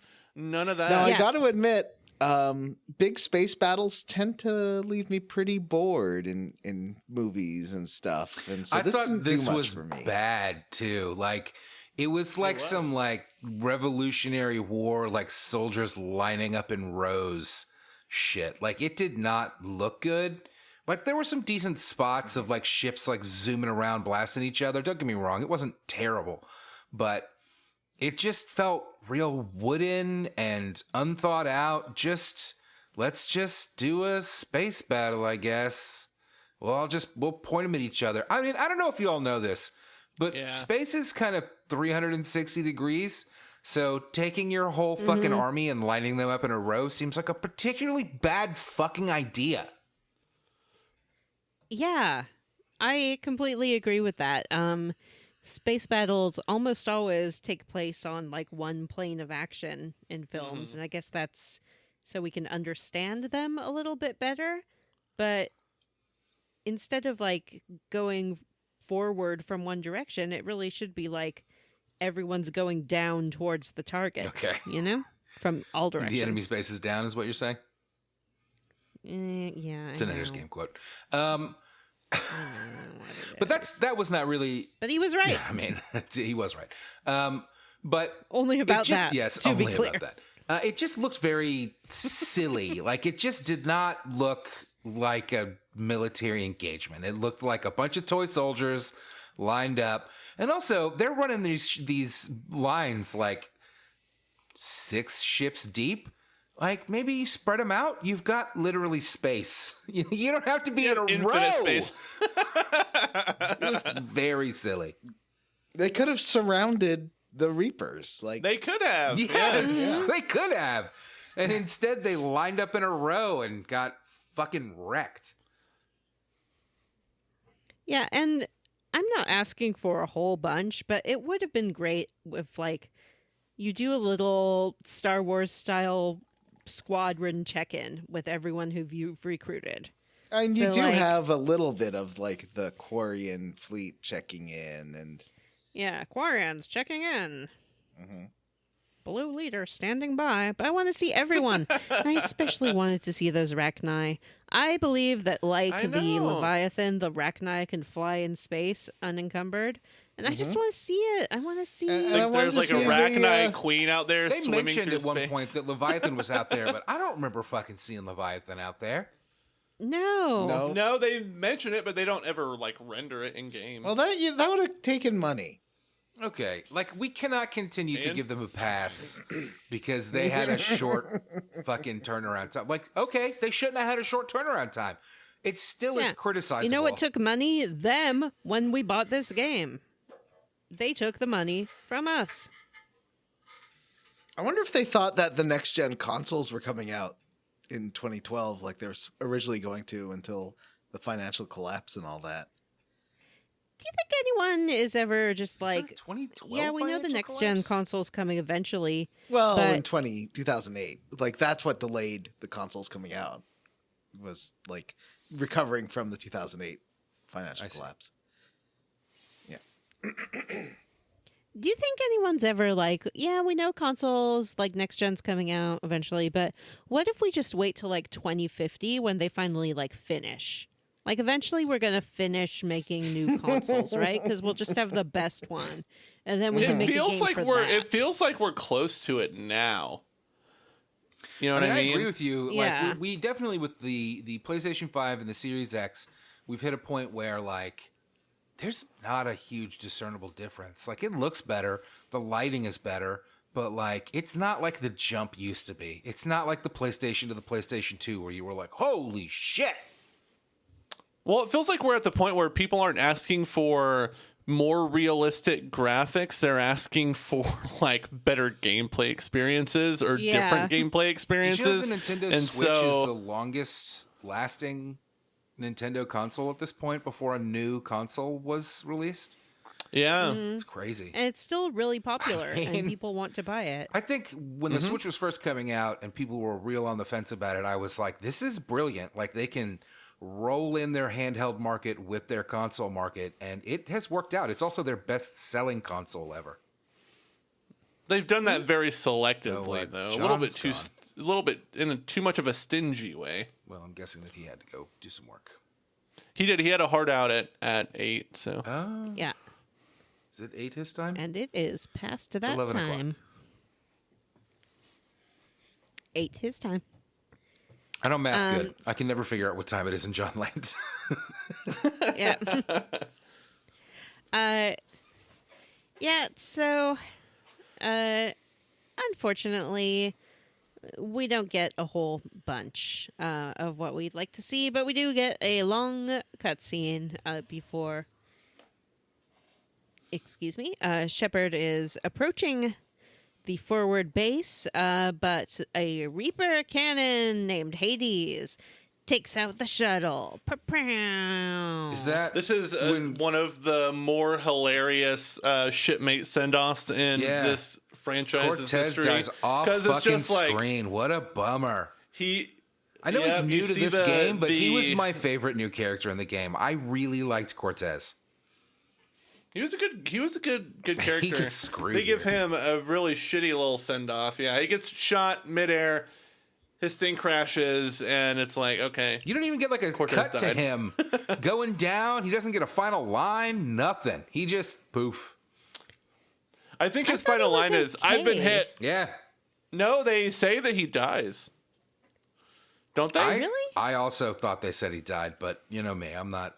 Yeah. When I played this yesterday, it's not like I'm old memory on this, but I was sure he was Yeah, dead. I played it a while ago, so I just assumed he like landed somewhere else. I guess. Wow. So we can't make it to the forward base until we take out this cannon. So it's our first battle on Earth since the beginning of the game. Earth doesn't look that much different from any of the other environments we've experienced. I would. Oh, I think, Shepard really doesn't, liked it. or not Shepard.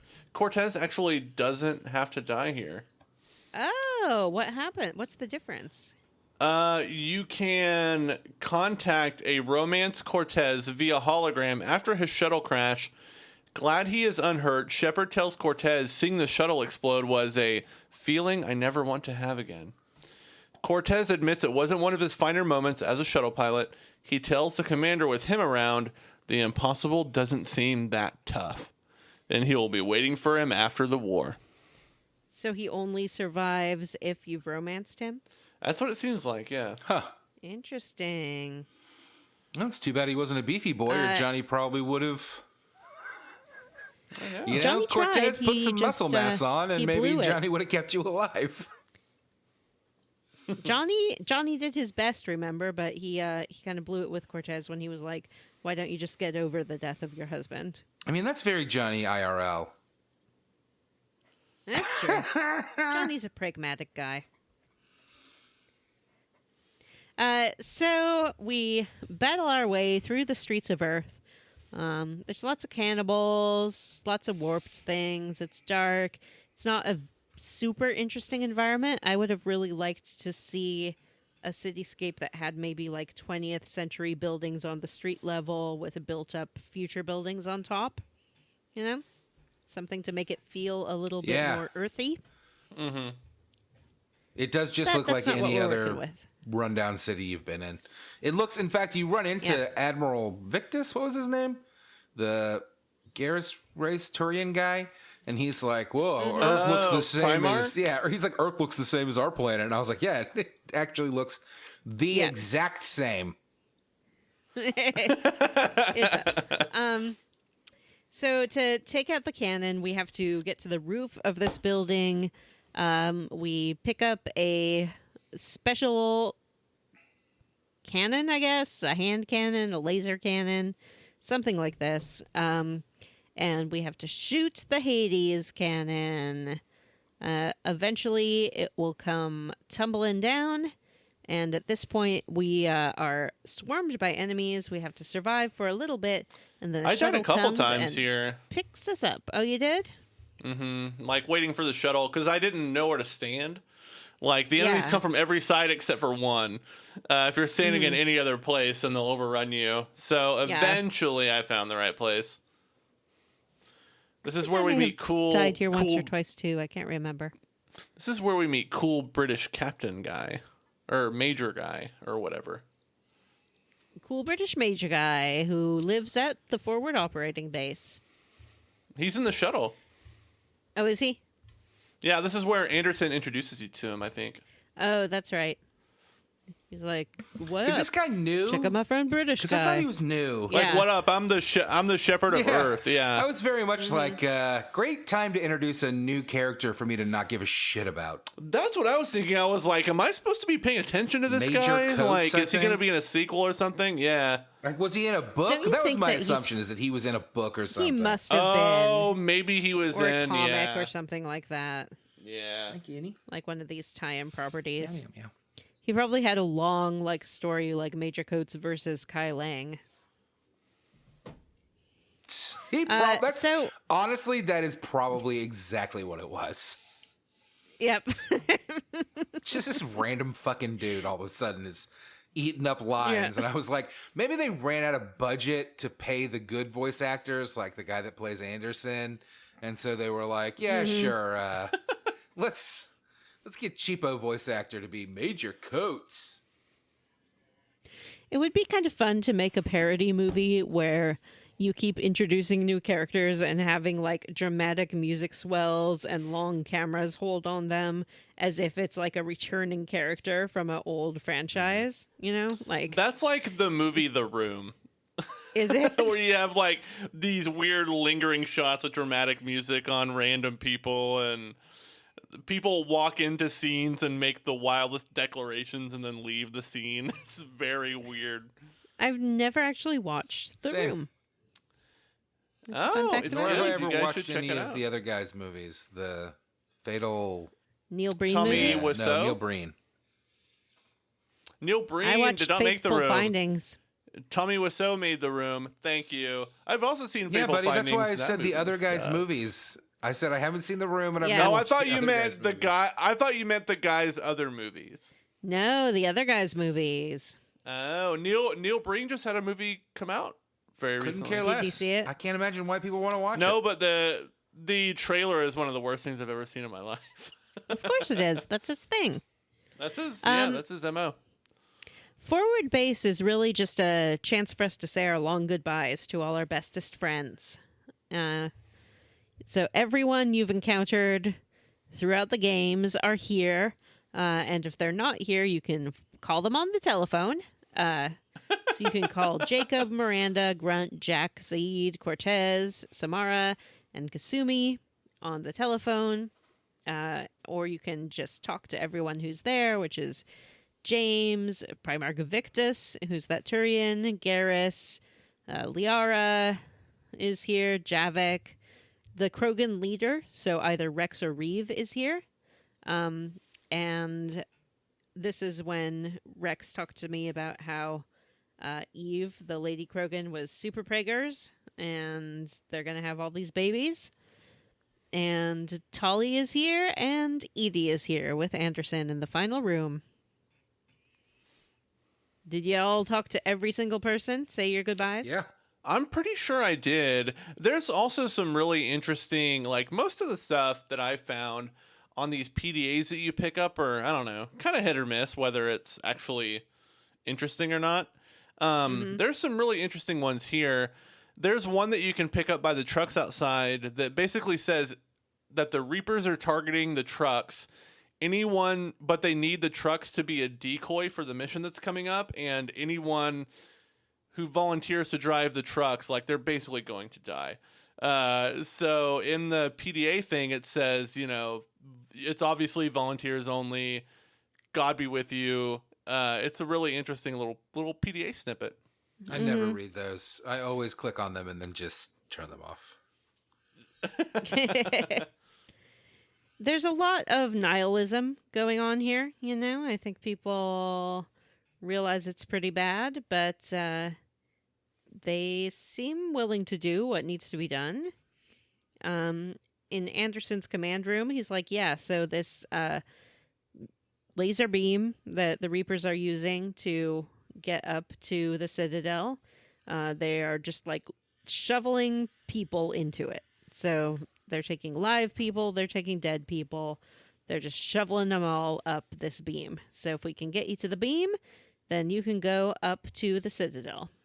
Let's try to zoom through this Earth mission a little bit, because it's real boring. Yeah, it is Yeah. real boring. So And kind of, what's the point? I mean, I get it. You gotta, I don't know. I don't know. Yeah, the whole point is to kind of, so what you learn when you first get onto Earth is that shockingly few members of the space armada have made it to Earth's surface, so there's not a lot of troops here.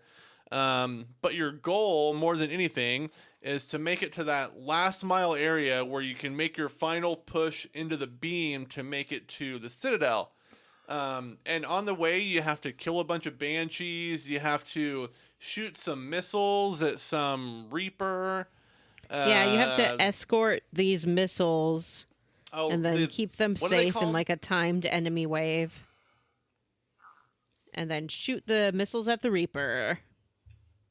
Yeah. There really- are way too many banshees in this area. Yeah. Way too many. They just keep coming and coming and coming. You get to kind of poke around through some Earth stores and offices, which would have been a lot more interesting if they'd spent more time on this environment and made it more earthy, I think. Yeah. But again, it just feels like kind of any Mass Effect planet. Then it's finally time. We take down the Reaper with those missiles. It's sort of a last-minute thing. Edie has to like hack the missiles from the ship or on the ground if you brought her. And then you get to make your final push. I liked this part. Yeah. It's just kind of this big open area with a Reaper firing its big old giant laser at you. Not any Reaper. It's Harbinger. Yeah, it's Harbinger. Harbinger. This hurts you. So, this part really comes down to your reputation score, which can be either Paragon or Renegade. But the two people that you bring with you on this final push can die or not. Depending on interesting. I always what thought kind of they always reputation you have. survived, but I've always had good Nope. reputation, I guess. Yep.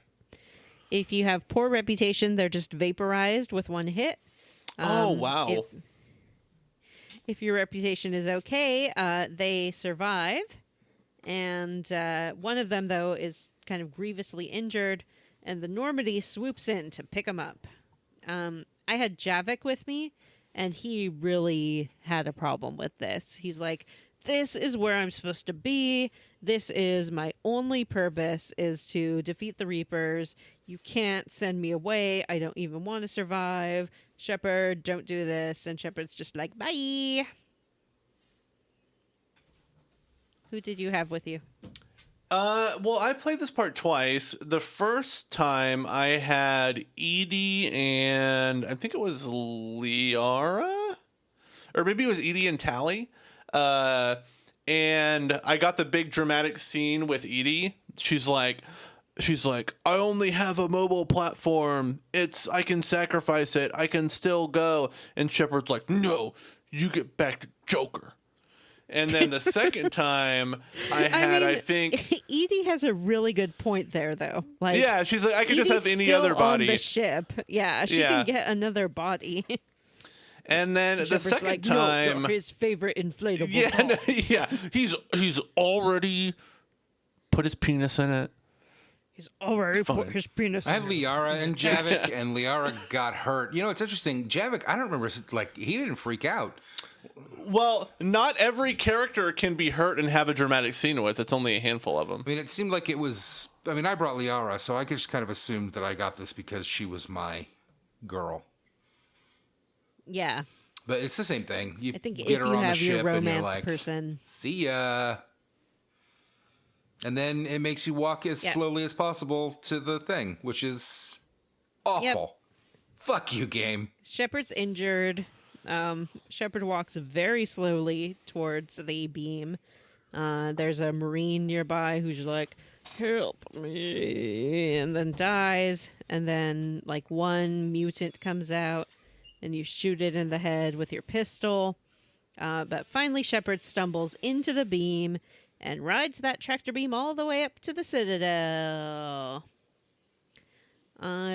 We sort of pass out and then wake up in everyone's favorite part of the Citadel, the bodies room.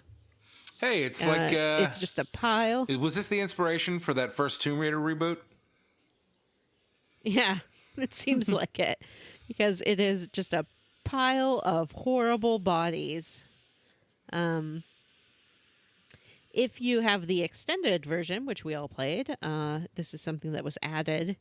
After people complained about the ending, you get the cutscene with the ships in space being like, "Oh, someone made it to the Citadel. Get the Crucible ready. Line it up." That wasn't in the original? Nope, it was Weird. not. So you stumble through a whole pile of bodies. There's some keepers here doing their keeper things, which is pretty creepy, I thought. Because they're just kind of always there doing whatever it is their job is, which appears to be processing these bodies for the Reapers. We stumble around. Anderson is here too. He calls us on the radio and he's like, "It's me, Anderson. I also rode the magic beam up to the sky. But I woke up somewhere different." When you finally find Anderson, he like slowly turns around, and I was fully expecting it to be like a fake out, like a Reaper Anderson or like a fake Anderson, and then it's just Anderson. It was so weirdly done. It was so weird. Like they very clearly set this scene up when you meet up with Anderson, which is right after this, by the way. You're like right behind him. And you catch up to him, and he's like facing away, and then he slowly turns around. And I was just waiting for the reveal, and it was nothing. It was just like, "Yep, I'm here too." Okay. I feel like It's part me. of why they gave Anderson such a distinctive voice actor in Keith David is that they render his face really weird. Like his face just looks weird. I think he's got like a scarred like they didn't really face. know how to model his face.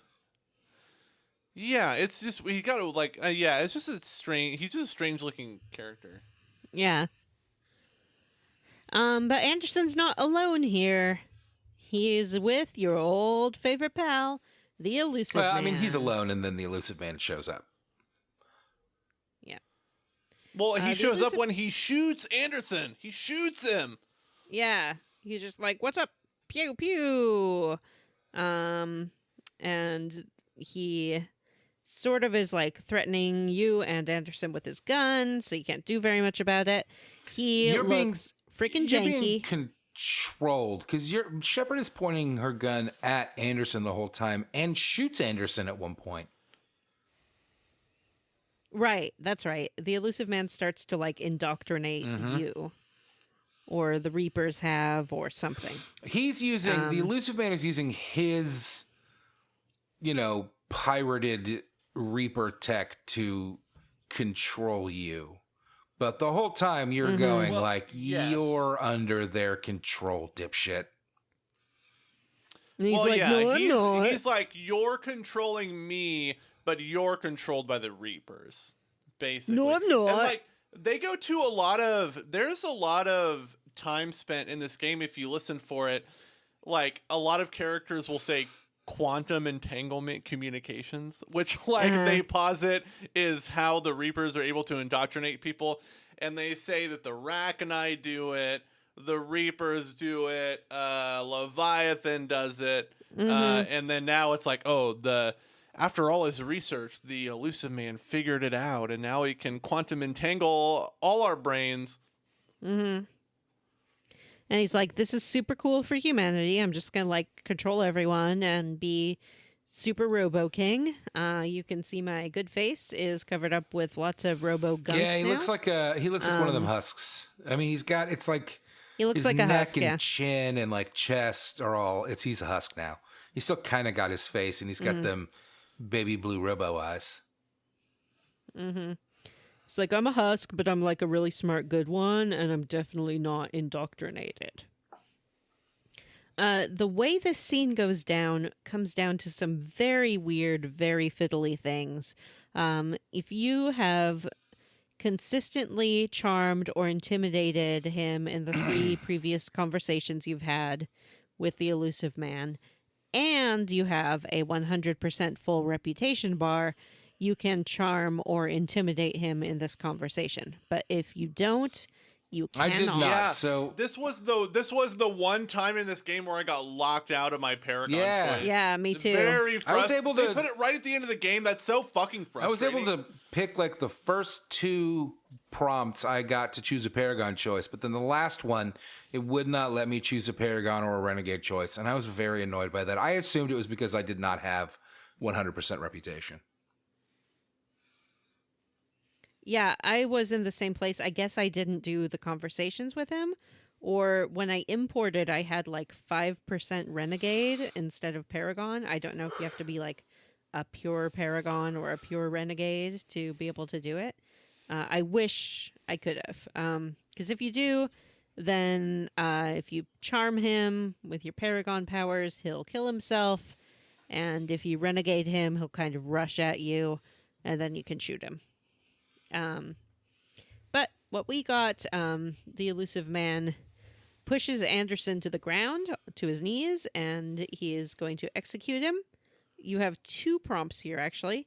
If you take the first one, you shoot the elusive man now, and Anderson is left alive.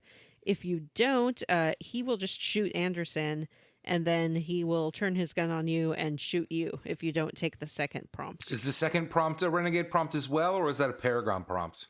Yeah. Wait, The but second one is Anderson also a won't- renegade prompt. Anderson won't survive to the ending, will he? No, I guess not. Because he's already been shot once by the Yeah. elusive Shepard man, shot right? him. Yeah. The But he elusive man did not survives shoot him. Shepard right shot now. him. He Shepard shot him in my fucking game, Shepard bud. shot Anderson. That's right. Shepard Yeah, shot I think him you're right. via the elusive man. Yes. I tried to play this or the game other way around. The very. elusive man shot him Yeah, via no, I Shepard. think you're right there. I played this game as a paragon. I pulled that renegade prompt here, the first one, and shot the elusive man down like a fucking dog, and I loved it. It was satisfying to finally kill that fucking asshole. You know what? I was really trying to stick to Paragon stuff, Why except the fuck for like is that a few renegade choice? random. Saving Well, your yeah, friend well, like from a being few shot random is not renegade a stuff. Okay, I'm sorry. Go ahead, Jim.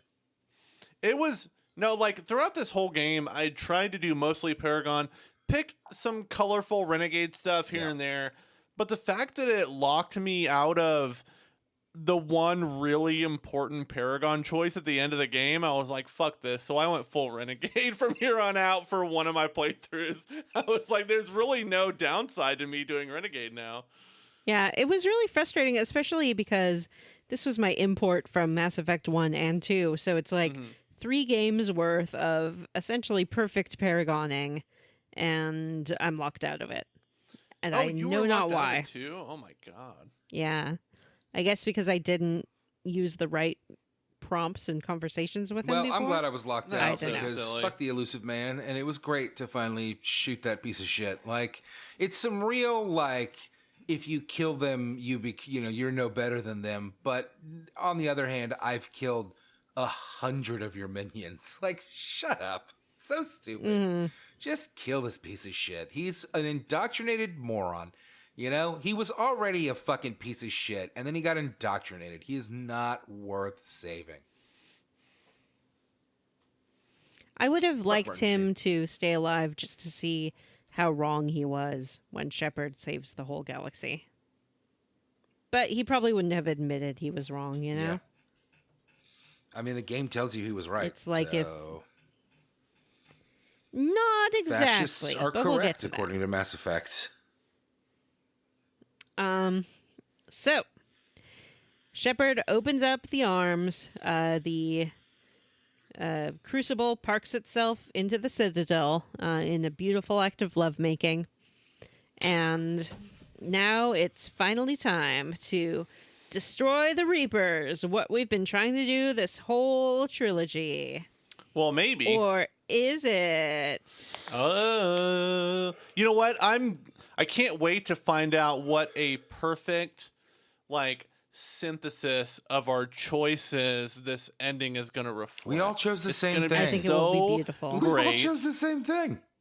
So we head up to the control room where I guess we can finally defeat the Reapers. There's a nice big window where you can see the space battle going on. And to our surprise, we are not alone. Who meets us there but little baby boy? The little boy who we've been dreaming about since we saw him vaporized on Earth. Did we He's like- talk about his final dream? Yeah, right before the Cerberus base. Like where you walk up and he's hugging And it's someone you? and it's Shepard and they're both on Yeah. fire? Stupid. Yeah. Mm-hmm. It was dumb. Maybe it was just the clone, you know? I thought that it was implying that this was your Probably. potential child if you had not done all this and had instead That's hilarious. I like that been. theory. If you had This is chosen to be a ghost of stay-at-home Shepard's mom, child. like women's role should be, according to Mass Effect 3, the fascist game. Mass Effect 3, the pro-fascist They game. None use of that- this would have yeah. ever happened. They use that plot element in Nightmare on Elm Street Part 5, where like there's just a future version of a character's child that's haunting them the whole movie. Oh, I remember that. interesting. Nightmare on Elm Street Part Yeah. 5 Screamatorium. I think it's called The Dream Child. I think it's called The Secret of the Ood.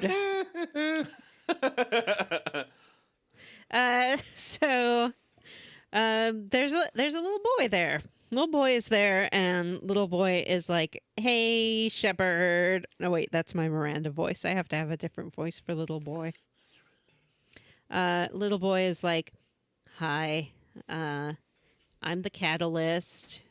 I've been hanging out here waiting for you, and I would like to talk to you about the Reapers." And Shepard's like, "Okay." And Catalyst essentially reiterates what the Leviathan told us, saying, "Hey, so the Reapers, they're just an experiment. They are running tests to try to figure out how to save organic life from itself and stop it from always creating an AI or advanced technology that will destroy it. Basically, you know, the nuclear doomsday clock kind of global warming shit that you organic people always get up to. And now that you're here, we think we have some solutions." Makes a ton of sense.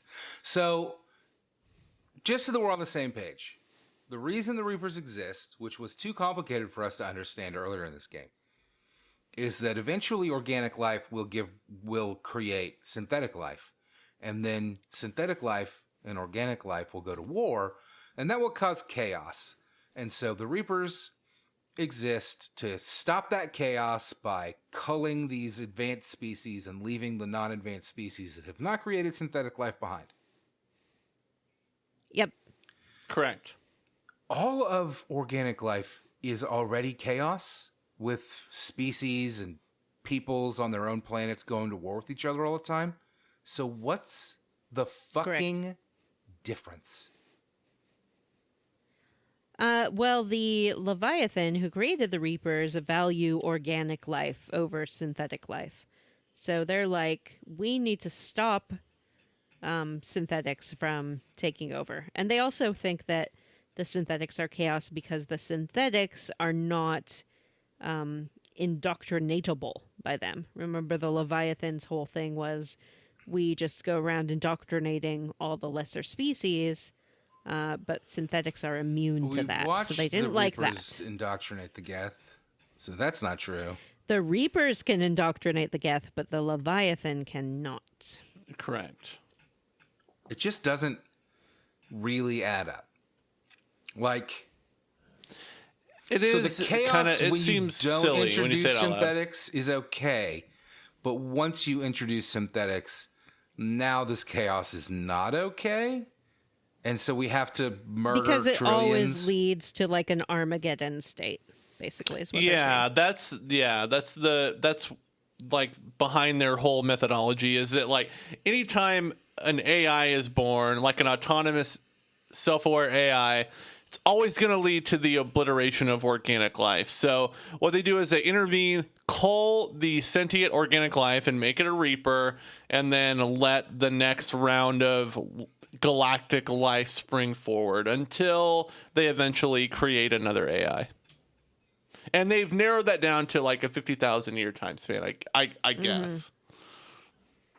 Yep, so they're going to clear humans out so orangutans can advance, and then once the orangutans have AI orangutan, they'll clear the orangutans out so the, I don't know, what's next, dolphins can advance. Why clear out the orangutan AIs? Why clear out the organic civilizations if the problem is that giving rise to synthetic beings means that synthetic beings win? Why would the Reapers not then just call the synthetic beings? Because their directive is to preserve life, and that's my they think point. that a civilization that has invented AI will eventually just do it again and destroy itself. Like they see that as they're like, that's the turning point for a civilization. If they've created AI, they're eventually going to be obliterated. I would say that the Reapers they value organic life, but not, they don't value advanced organic life over not advanced organic life. Like their only directive is to keep something organic going. Yeah. And but kind of create the correct circumstances for it to happen again. Yeah, they do that. They sort of leave the Citadel around as a honey trap to get the advanced civilizations all together in one place and things like that. But they also are sort of, as you do when you do an experiment, they are playing with little tiny variables or just letting the variables play out to see if something else eventually happens. And something else eventually has happened with Shepard. Because unlike every other time before, Shepard has got a whole bunch of civilizations together. And it seems like with them working out together, maybe something different can happen this cycle, is what the Catalyst explains. Yeah. I kind of liked this because it made the Reapers, like the Reapers to me don't seem like a true artificial intelligence. They're just a program. They always seem very robotic. There was a great line Mm-hmm. in here when you're talking to the Catalyst, where you're saying to the Catalyst, like, "But the reason the Reapers exist is to stop chaos, but the entire galaxy is at war. Isn't this chaos?" And the Catalyst says something along the lines of, when a flame burns, is that violence? Is it at war? The Reapers are the flame. Mm-hmm.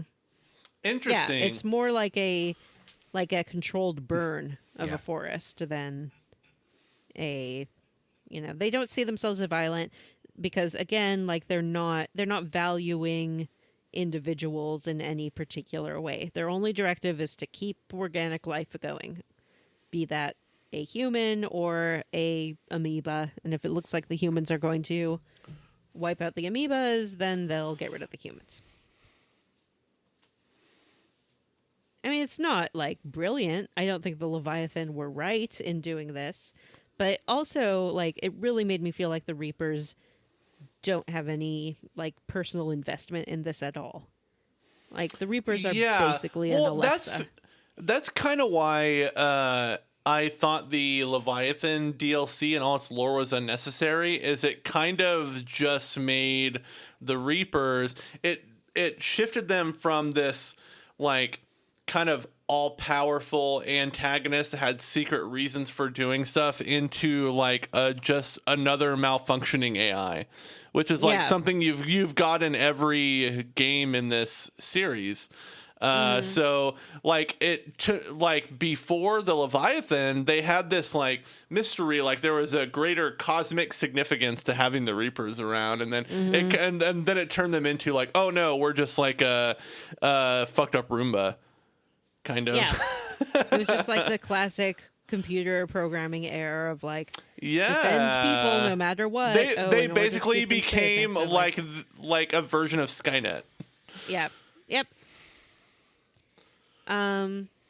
So the Catalyst tells us, well, since you're so special and you're the most special Shepard that ever lived, I'm going to give you some options, and it's totally up to you what you do. Number one option, you can destroy the Reapers, which has been your dream for your whole trilogy. And we'll just like basically send out the most powerful EMP ever, and it will destroy all the Reapers, but it's also going to destroy the Geth and Edie and every other kind of artificial technology that exists. I've never picked so- this ending. Yeah, me neither.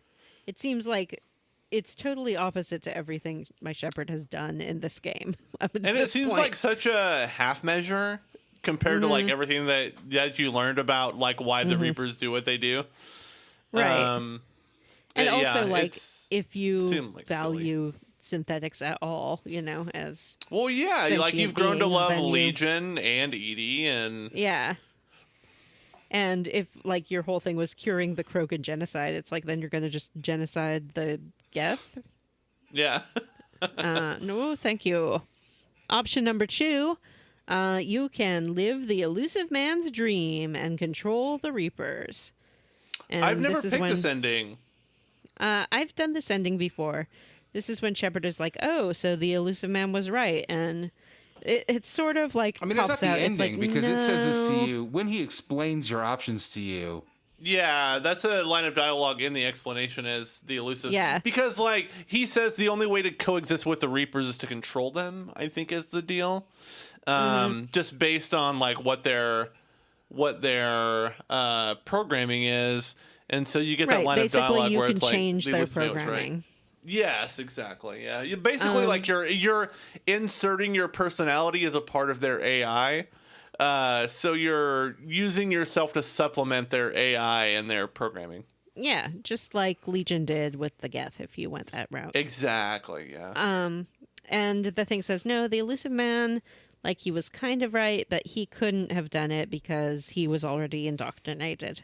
But you're not indoctrinated. You're super good, super pure shepherd. So you can control the Reapers if you want to. If you choose this ending, Shepard does kind of disappear. I guess is turned into code and sent to all the Reapers.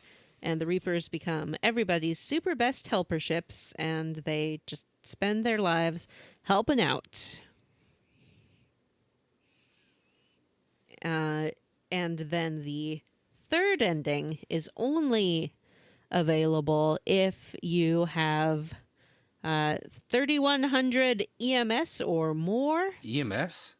which is your, I guess, everyone make something.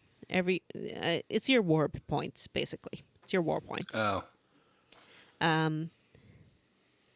So, if you have a whole bunch, you can choose the third option, synthesis.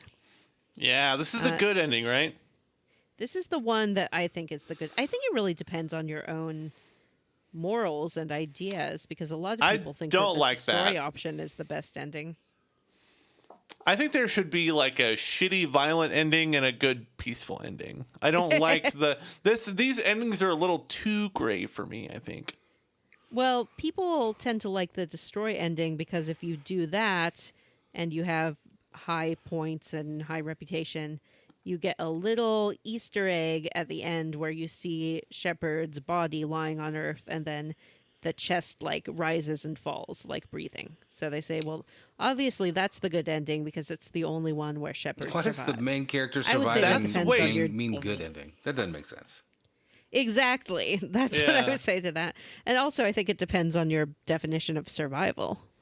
Yeah. Because I would say in Control, Shepard survives because they pretty much say like, oh yeah, Shepard, a little bit of Shepard lives in every single beep boop Yeah, Reaper. she'll be in the network.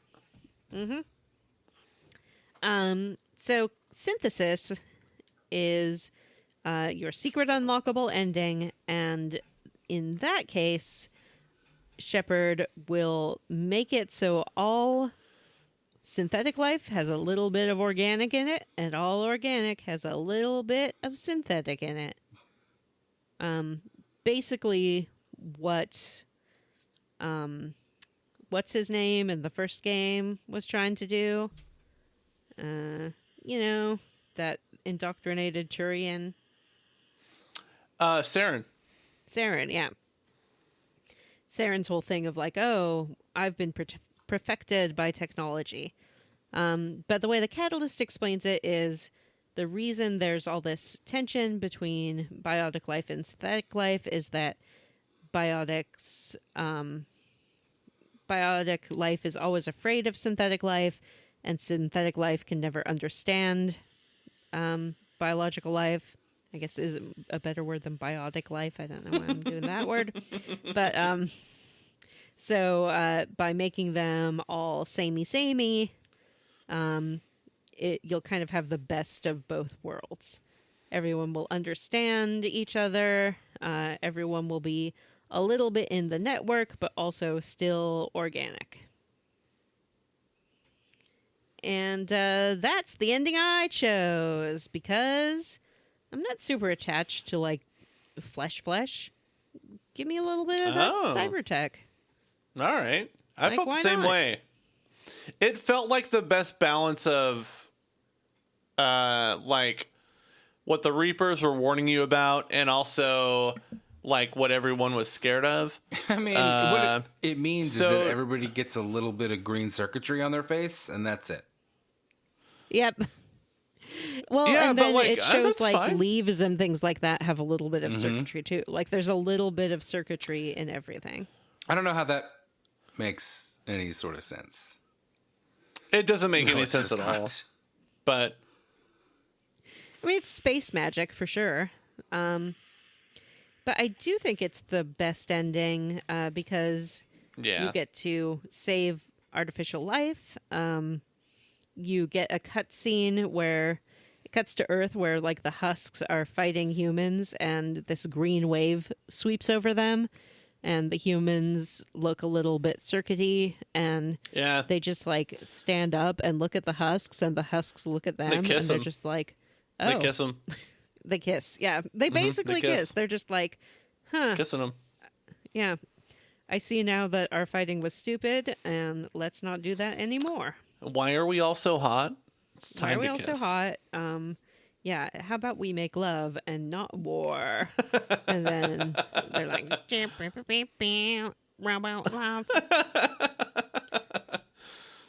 and you also get a cutscene of the Normandy, which has landed on a Okay, what lush- is happening with the Normandy here? Why are they trying to outrun the blast that's going to make everybody And then happier? why do they just randomly don't land on like a know. jungle planet? Like, Yeah, why are they on the Why are they jungle on Kashyyyk? planet? Why? What's happening? So it seems like the blasts, they go through the mass relays and then blow them up, like as they go through. No So- way. Is that really what happens? I don't know that Yeah. it blows them up. So I think Oh shit. The mass I think relays that are before the the mass patch, relays are it- the distribution for the green energy that makes everybody a little circuity, but Right. it doesn't say that they blow up. I feel like it did, but maybe that was the pre-patch version, is that the relays are all kind of destroyed as well. But for whatever reason, the Normandy is trying to outrun this EMP, and it does, but I guess gets damaged in the process. Crash lands on a beautiful, lush jungle planet that is now a beep-boop robo planet. The leaves and plants all have a little bit of a metallic sheen to them. And the doors to the Normandy open, and Joker and Edie come out. Joker looks a little bit robot-y, and he looks at Edie, and she's like, "Hey, babe, you're a robot now." And he's like, "Sweet." And then your romance interest will also come out of the ship if they survived. And they are also a beep boop robot. Everybody's a beep boop And robot. Why is it a everyone's just shock? Like, yep, everyone's what a you beep boop chose. robot. And they're like, yeah, they're like, sweet, we're beep boop robots now. The end. Or is it? Because there's a post-credit scene. It is.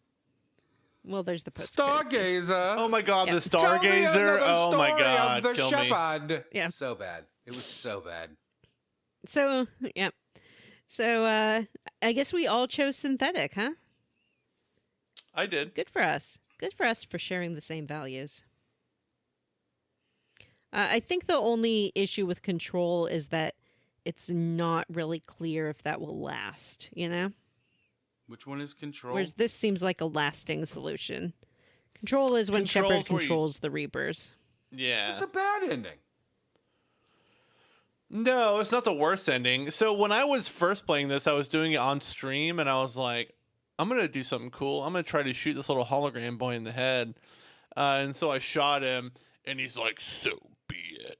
And then the Reapers destroyed everybody. They killed everyone. That makes sense. And Yep, they do their reaping. Yep, and then you get an epilogue that's like Liara's little, her little history of the world. And you get a shot of it playing underground, and then it cuts to the Stargazer ending where it's like, if it wasn't for that record that we found, we would have never known how to defeat the Reapers. Shepard is amazing. We love Shepard. We love the Shepard. Yeah.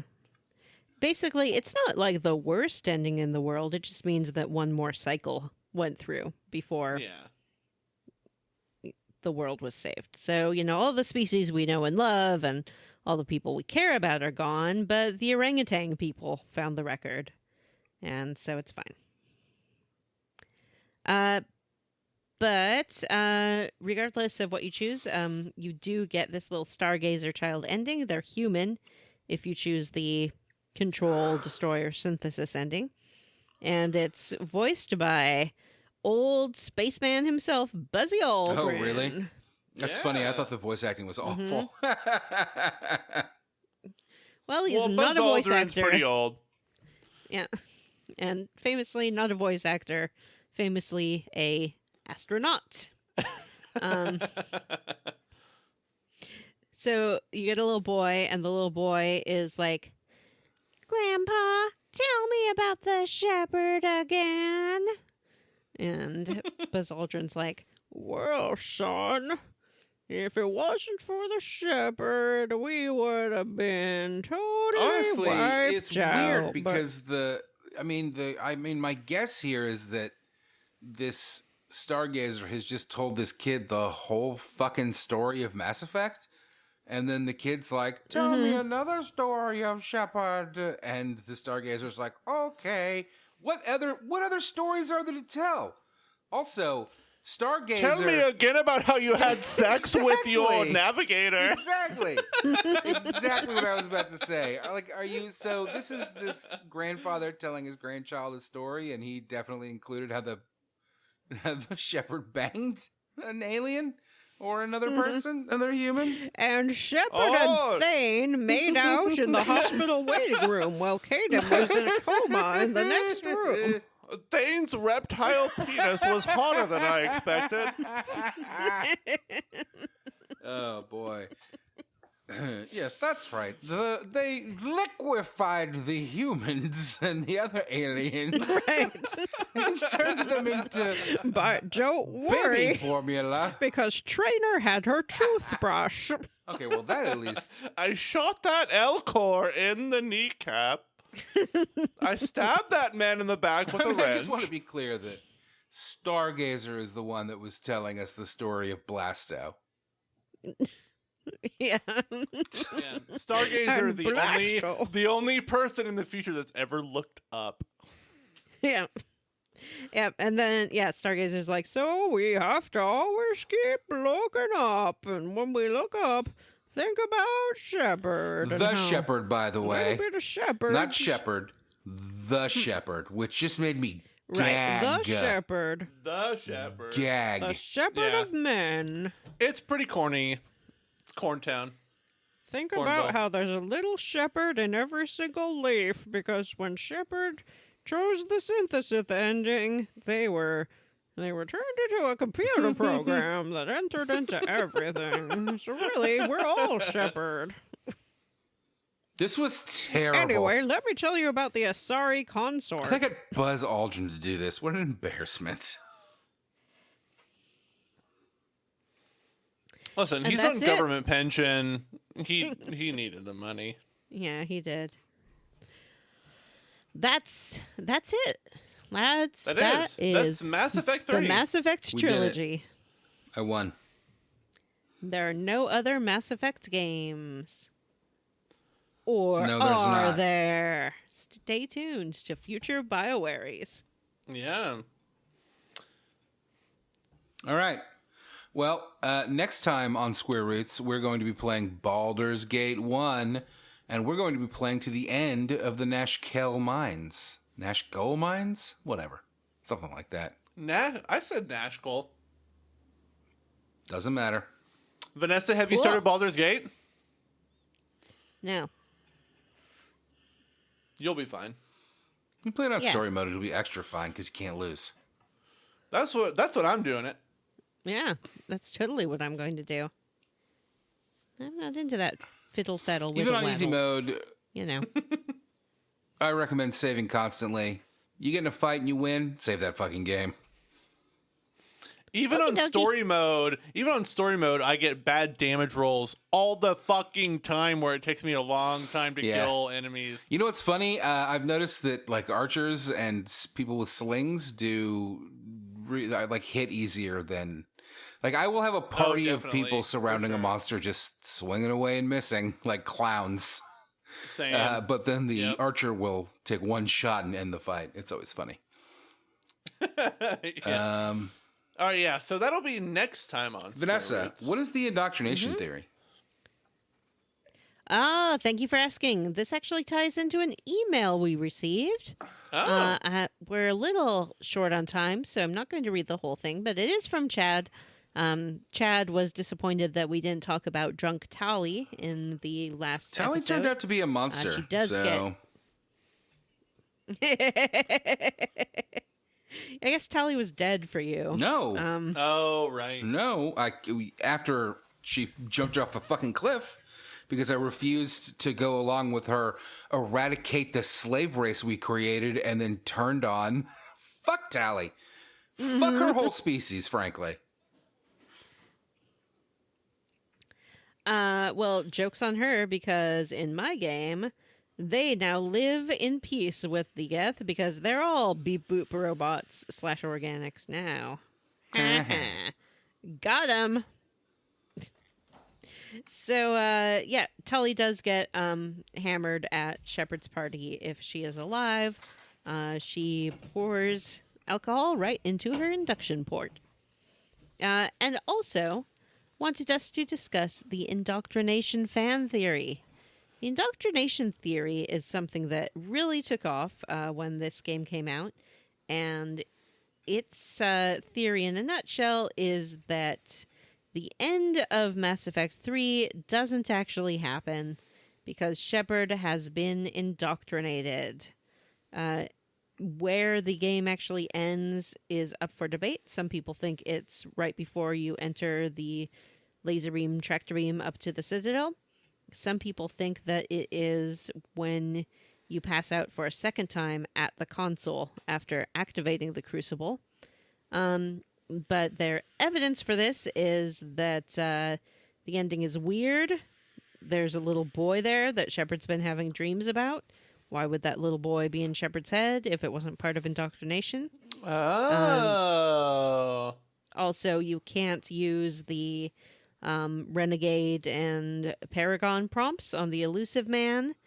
It's And true. finally, the options that the boy gives you seem to be all kind of morally mixed up. Like it shows you that destroying the Reapers, which has been your goal this whole time, is in red, which is generally associated with Renegade choices. Controlling them is in blue, which is associated with Paragon choices. But that's what the Elusive Man had been trying to do the whole time. And synthesis is just what Saren was trying to do the whole time. So Was it? why wouldn't you? Well, he sort of implied that. He said, like, the Reapers are going to make us more advanced, and the only way we can survive is to kind of let them Integrate. mess with our Yeah. DNA and stuff like that. Interesting. This theory makes sense, but man, those game developers would have been fucking like No, it doesn't. masochists to write it that way. It does make sense in the context of what Vanessa explained. Yeah, I think it actually fits. But the developers have confirmed, no, this isn't what we intended. But it's really smart, but it's not where we were going with it. But there's no harm in reading about it and writing your fanfics about it and whatever you want to do. I don't think that the Reapers were necessarily villains. I was pretty persuaded by their arguments of like we're more like a wildfire force of nature kind of thing. All right. And I don't know why I brought that up in context of this. Let's talk about what we're Maybe I guess I think indoctrination's Squarely. fine. against. Yeah. Matt, I'll go first. Jim.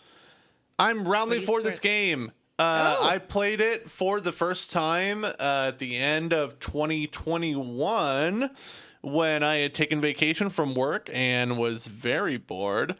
Played through the game after hearing about its pretty bad reputation and actually liked it a lot. And then when I replayed it for the show, I played the Legendary Edition, which kind of seamlessly integrates, well, mostly seamlessly, all of the DLC that came with the game and fixes it, and it's the extended ending. And I thought it was great. It wasn't everything I wanted from the end of the Mass Effect trilogy, but it's still a good game in its own right, and I had fun with it. That's all that matters. Matt, what are you squarely against? This is a tough one. I was glad to have finally wrapped up this trilogy and to see the final ending, and I did like the ending that I chose. It was silly, but I mean, I felt like no matter what happened, Shepard should not survive this. I didn't really want to see like Shepard and Liara walk off into the sunset ending here. So I enjoyed that. But overall, I thought this game was kind of not great. Like, it is clunkily written in a lot of spots, and there's a lot of epiloguing stuff that happened in other games, and which I just don't appreciate. I get that some people want that, but that ain't me. So overall, squarely against Mass Effect 3. Thumbs down. This game was kind of a piece of shit. Yeah, it just wasn't that good. Like, it had some stuff that I liked, but they also stripped out a lot of things I liked. They really fucked up the planet system where you go from planet to planet and do different stuff. Like, that's always been interesting, and in this game, it was not. It was just a boring fucking...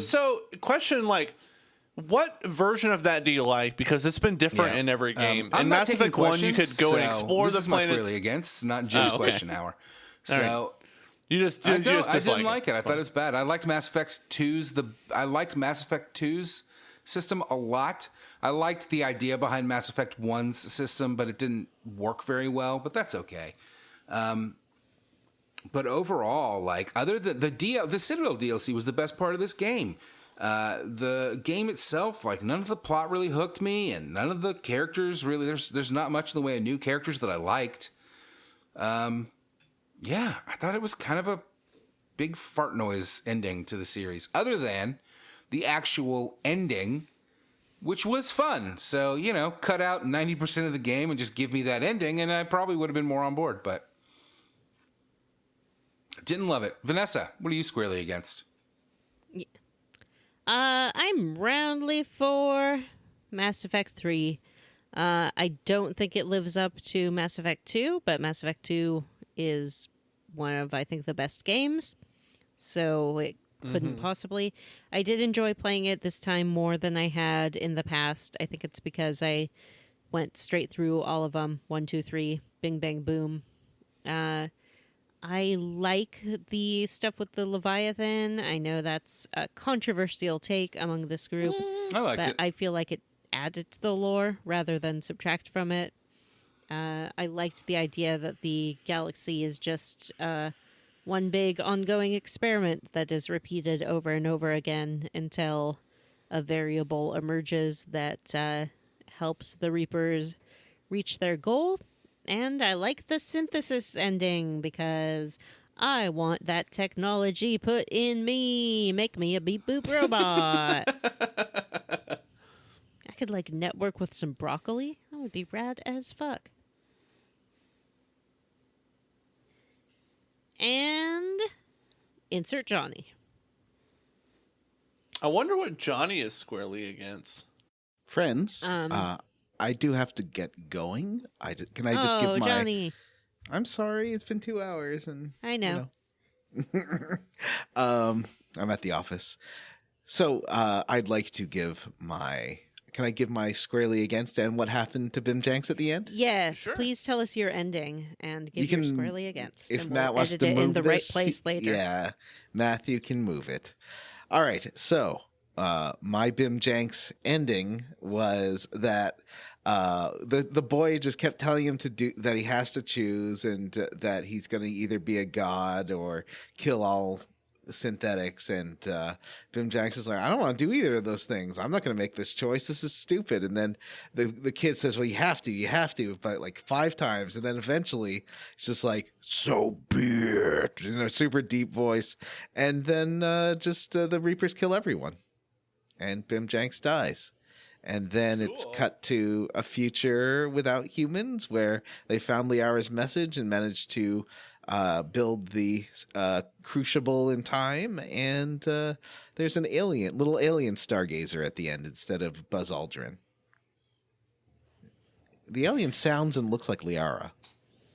Interesting. Maybe they're so inspired by what she left behind that people have styled themselves after their savior guess Wikipedia that Liara left behind.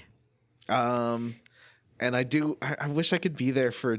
See, the joke I was going to make was that Major Coates is the most important beloved character. Everyone's so glad to see Major Coates, and really we need to spend as much time with Major Coates as possible. Do you know, Johnny, if Major Coates is a character from... I bet he's been in a book. Yeah. You That's know, what he we just were speculating seems- as well. Yeah, he seems like he's in a book, and just, but also like that whole last mission is so Call of Duty. Like if you've ever played Modern Warfare 4 or Modern Warfare, Call of Duty 4, it's so much that, and having an English soldier yell at you is very Call of Duty as well. It was real I cheesy don't and know, stupid. I just felt. Oh, he's I a didn't guy mind from it. the trailers. So it says Coates first appeared inside of Big Ben during the debut trailer for Mass Effect 3, and again in the full Take Earth Back trailer. Prior to the initiation of Hammer's final attack, he mentions in passing that he had spent some time holed up in Big Ben. Wow. And Wait, you so do see he's just Big from Ben. the commercial? That's even even worse. worse than having like a From the book or commercial. something. Oh, it's the And- guy from the commercials. Yeah, so my final thoughts on the game is I should have gone for the control ending because I think that would have been more in Bim Janks' character to be basically God. And I regret doing that, but I didn't want to go back and redo that final mission because it's real hard. And I I didn't think have it's time. pretty in Jim Banks' character to think he's doing the right Bim thing Jenks. and then just totally screw up. Yeah. So, and final thoughts, I did enjoy this playthrough a lot more. I think the DLC adds a ton to the game, and I think just not having like way too inflated expectations on what I wanted the game to be versus what it was. Coming back to it now, it's I had fun, even if it's not the greatest game. It's still an enjoyable game, and it was still a good ending to the. I like the ending to the trilogy, even if it's not what I originally wanted it to be. I appreciate what they did. I do like the amount of different things that can happen, the ridiculous amount of different things that can happen based on what you did in previous games, even if it's not what I thought they would do. So that is my final. I'm roundly for Mass Effect 3. This time. Yay! Yeah. Hooray. Anyway, sorry I couldn't stay for the whole thing, but That's love okay. you all. Bye. Bye, listeners. Bye. Bye. Now we'll go back in time to back where we were. The end. All right, let's wrap this puppy up. We did it, guys. I'm recording for 3 Yep. fucking hours. All right. Talk about Patreon. Next time on Square Roots, we said this earlier, but we will be playing to the end of the Nashkel Mines. If you would like to be a supporter of the show, you can sign up for our Patreon at patreon.com/Square Roots Podcast. At $3, you get access to all of our great bonus content. There's lots of little good nugs on there. This month, we're going to have... I don't think we've decided on it yet. Yes, We've talked about a Megan said that we're commentary doing track. the fucking Jim's Big Game. That's what we said we're doing. We have another Jim's Big Game this month. Hey, it's going to be a whole episode around full page failure. At the $5 level. Have a proposal. Okay. Are you ready? Yeah. I want to be the game master for one round of Jim's Big Game so Jim can see what it's like to play Jim's Big Game himself. Okay. I like that. Maybe like 1 or 2 rounds. I'll find a couple. Yeah. You know what? It would be great if... Yeah, we'll figure it out. I'll send you all the links and stuff that I use. Awesome. All In right. fact, maybe I won't play at all. Maybe I'll just be the game master. Ooh. So at the $5 level, you get access to all that content, plus the ability to vote on the games that we play for the show. Next week, we will be getting Baldur's Gate, which is the winner of the first vote of 2023. Stay tuned for more votes. They're super fun. I kind of like the votes dictate what we play on the show theme. I hope we keep that going. And another benefit to being a patron is that at the end of every episode, we will read some of our Patreon usernames. I'm going to kick us off this week by thanking Sexy Grandma's Retirement Home, Alexander Jokic, Jake Dickerson, Tracy the Board Queen, Tyler Crump, Dovahkien's Discount Dragon Barn, RP Siege, Eric Pidkameni, Dr. Fine, Say Everyone's Name, Angel, Maybe Flesh Guys, and Jerry Schreffler. And I will thank Nawford, Enia Mazzini. Do you think I said it right? Enea Mazzini? Write in and tell us how to pronounce your name. Nick Moriarty, Vanessa's mom's evil Cerebus clone. I love you, Mom Clone. CharityWater.org, 69 Love Songs, Teen Wolfhard Bumpkins, Ari Copavara, Eduardo Franco, William Westgard, Fresh Eyes, and Adam H. I'd like to thank Hexagon, Julie, Jesse's Mom's Pizza, Sol Wagner, Mary Queen of Scoffs, Jack Mizell, Zeno Gussie 2 Esquire, Joshua W. Broxson, Hey, it's me, Imoween, Hudson Roth, Commander Shepard's favorite Patreon patron, Magpie Juju, Jason Timms, David Green, Mickey Mucho, Mike Marno, Lex Averial, Andy M., Game Name Same Name Game, Eric Garby, Maybe I'm Just a High-Tech VI Hat That Thinks It's Ben. That's pretty good. Mr. Hipshot, Rubber Bear, Hang It Up, Jared Collins, and Shepard Saves Sid's Bear Butts. Shepard Saves Sid's Bear Butt Balls and Back. All right, everyone. That's it for this episode of Square Roots. Send us an email to have read on the air, maybe, at squarerootspodcast@gmail.com. Come see us on our Facebook group, the Square Roots Podcast Group for smart, cool, very attractive people. Or find us on Twitter at Square Roots Pod. Please rate, review, and subscribe on iTunes, Ghana, or wherever you listen to podcasts. Thanks to Stephen Morris for our Square Roots theme. You can find Stephen on Twitter as Beijon Beige and on YouTube. Links are in the show notes. All right, everyone. For Square Roots, I'm Jim Banks. I'm Matthew Van Zant. And I'm Commander Shepard, the bestest, nicest, paragon, most prettiest synthesized space princess of all.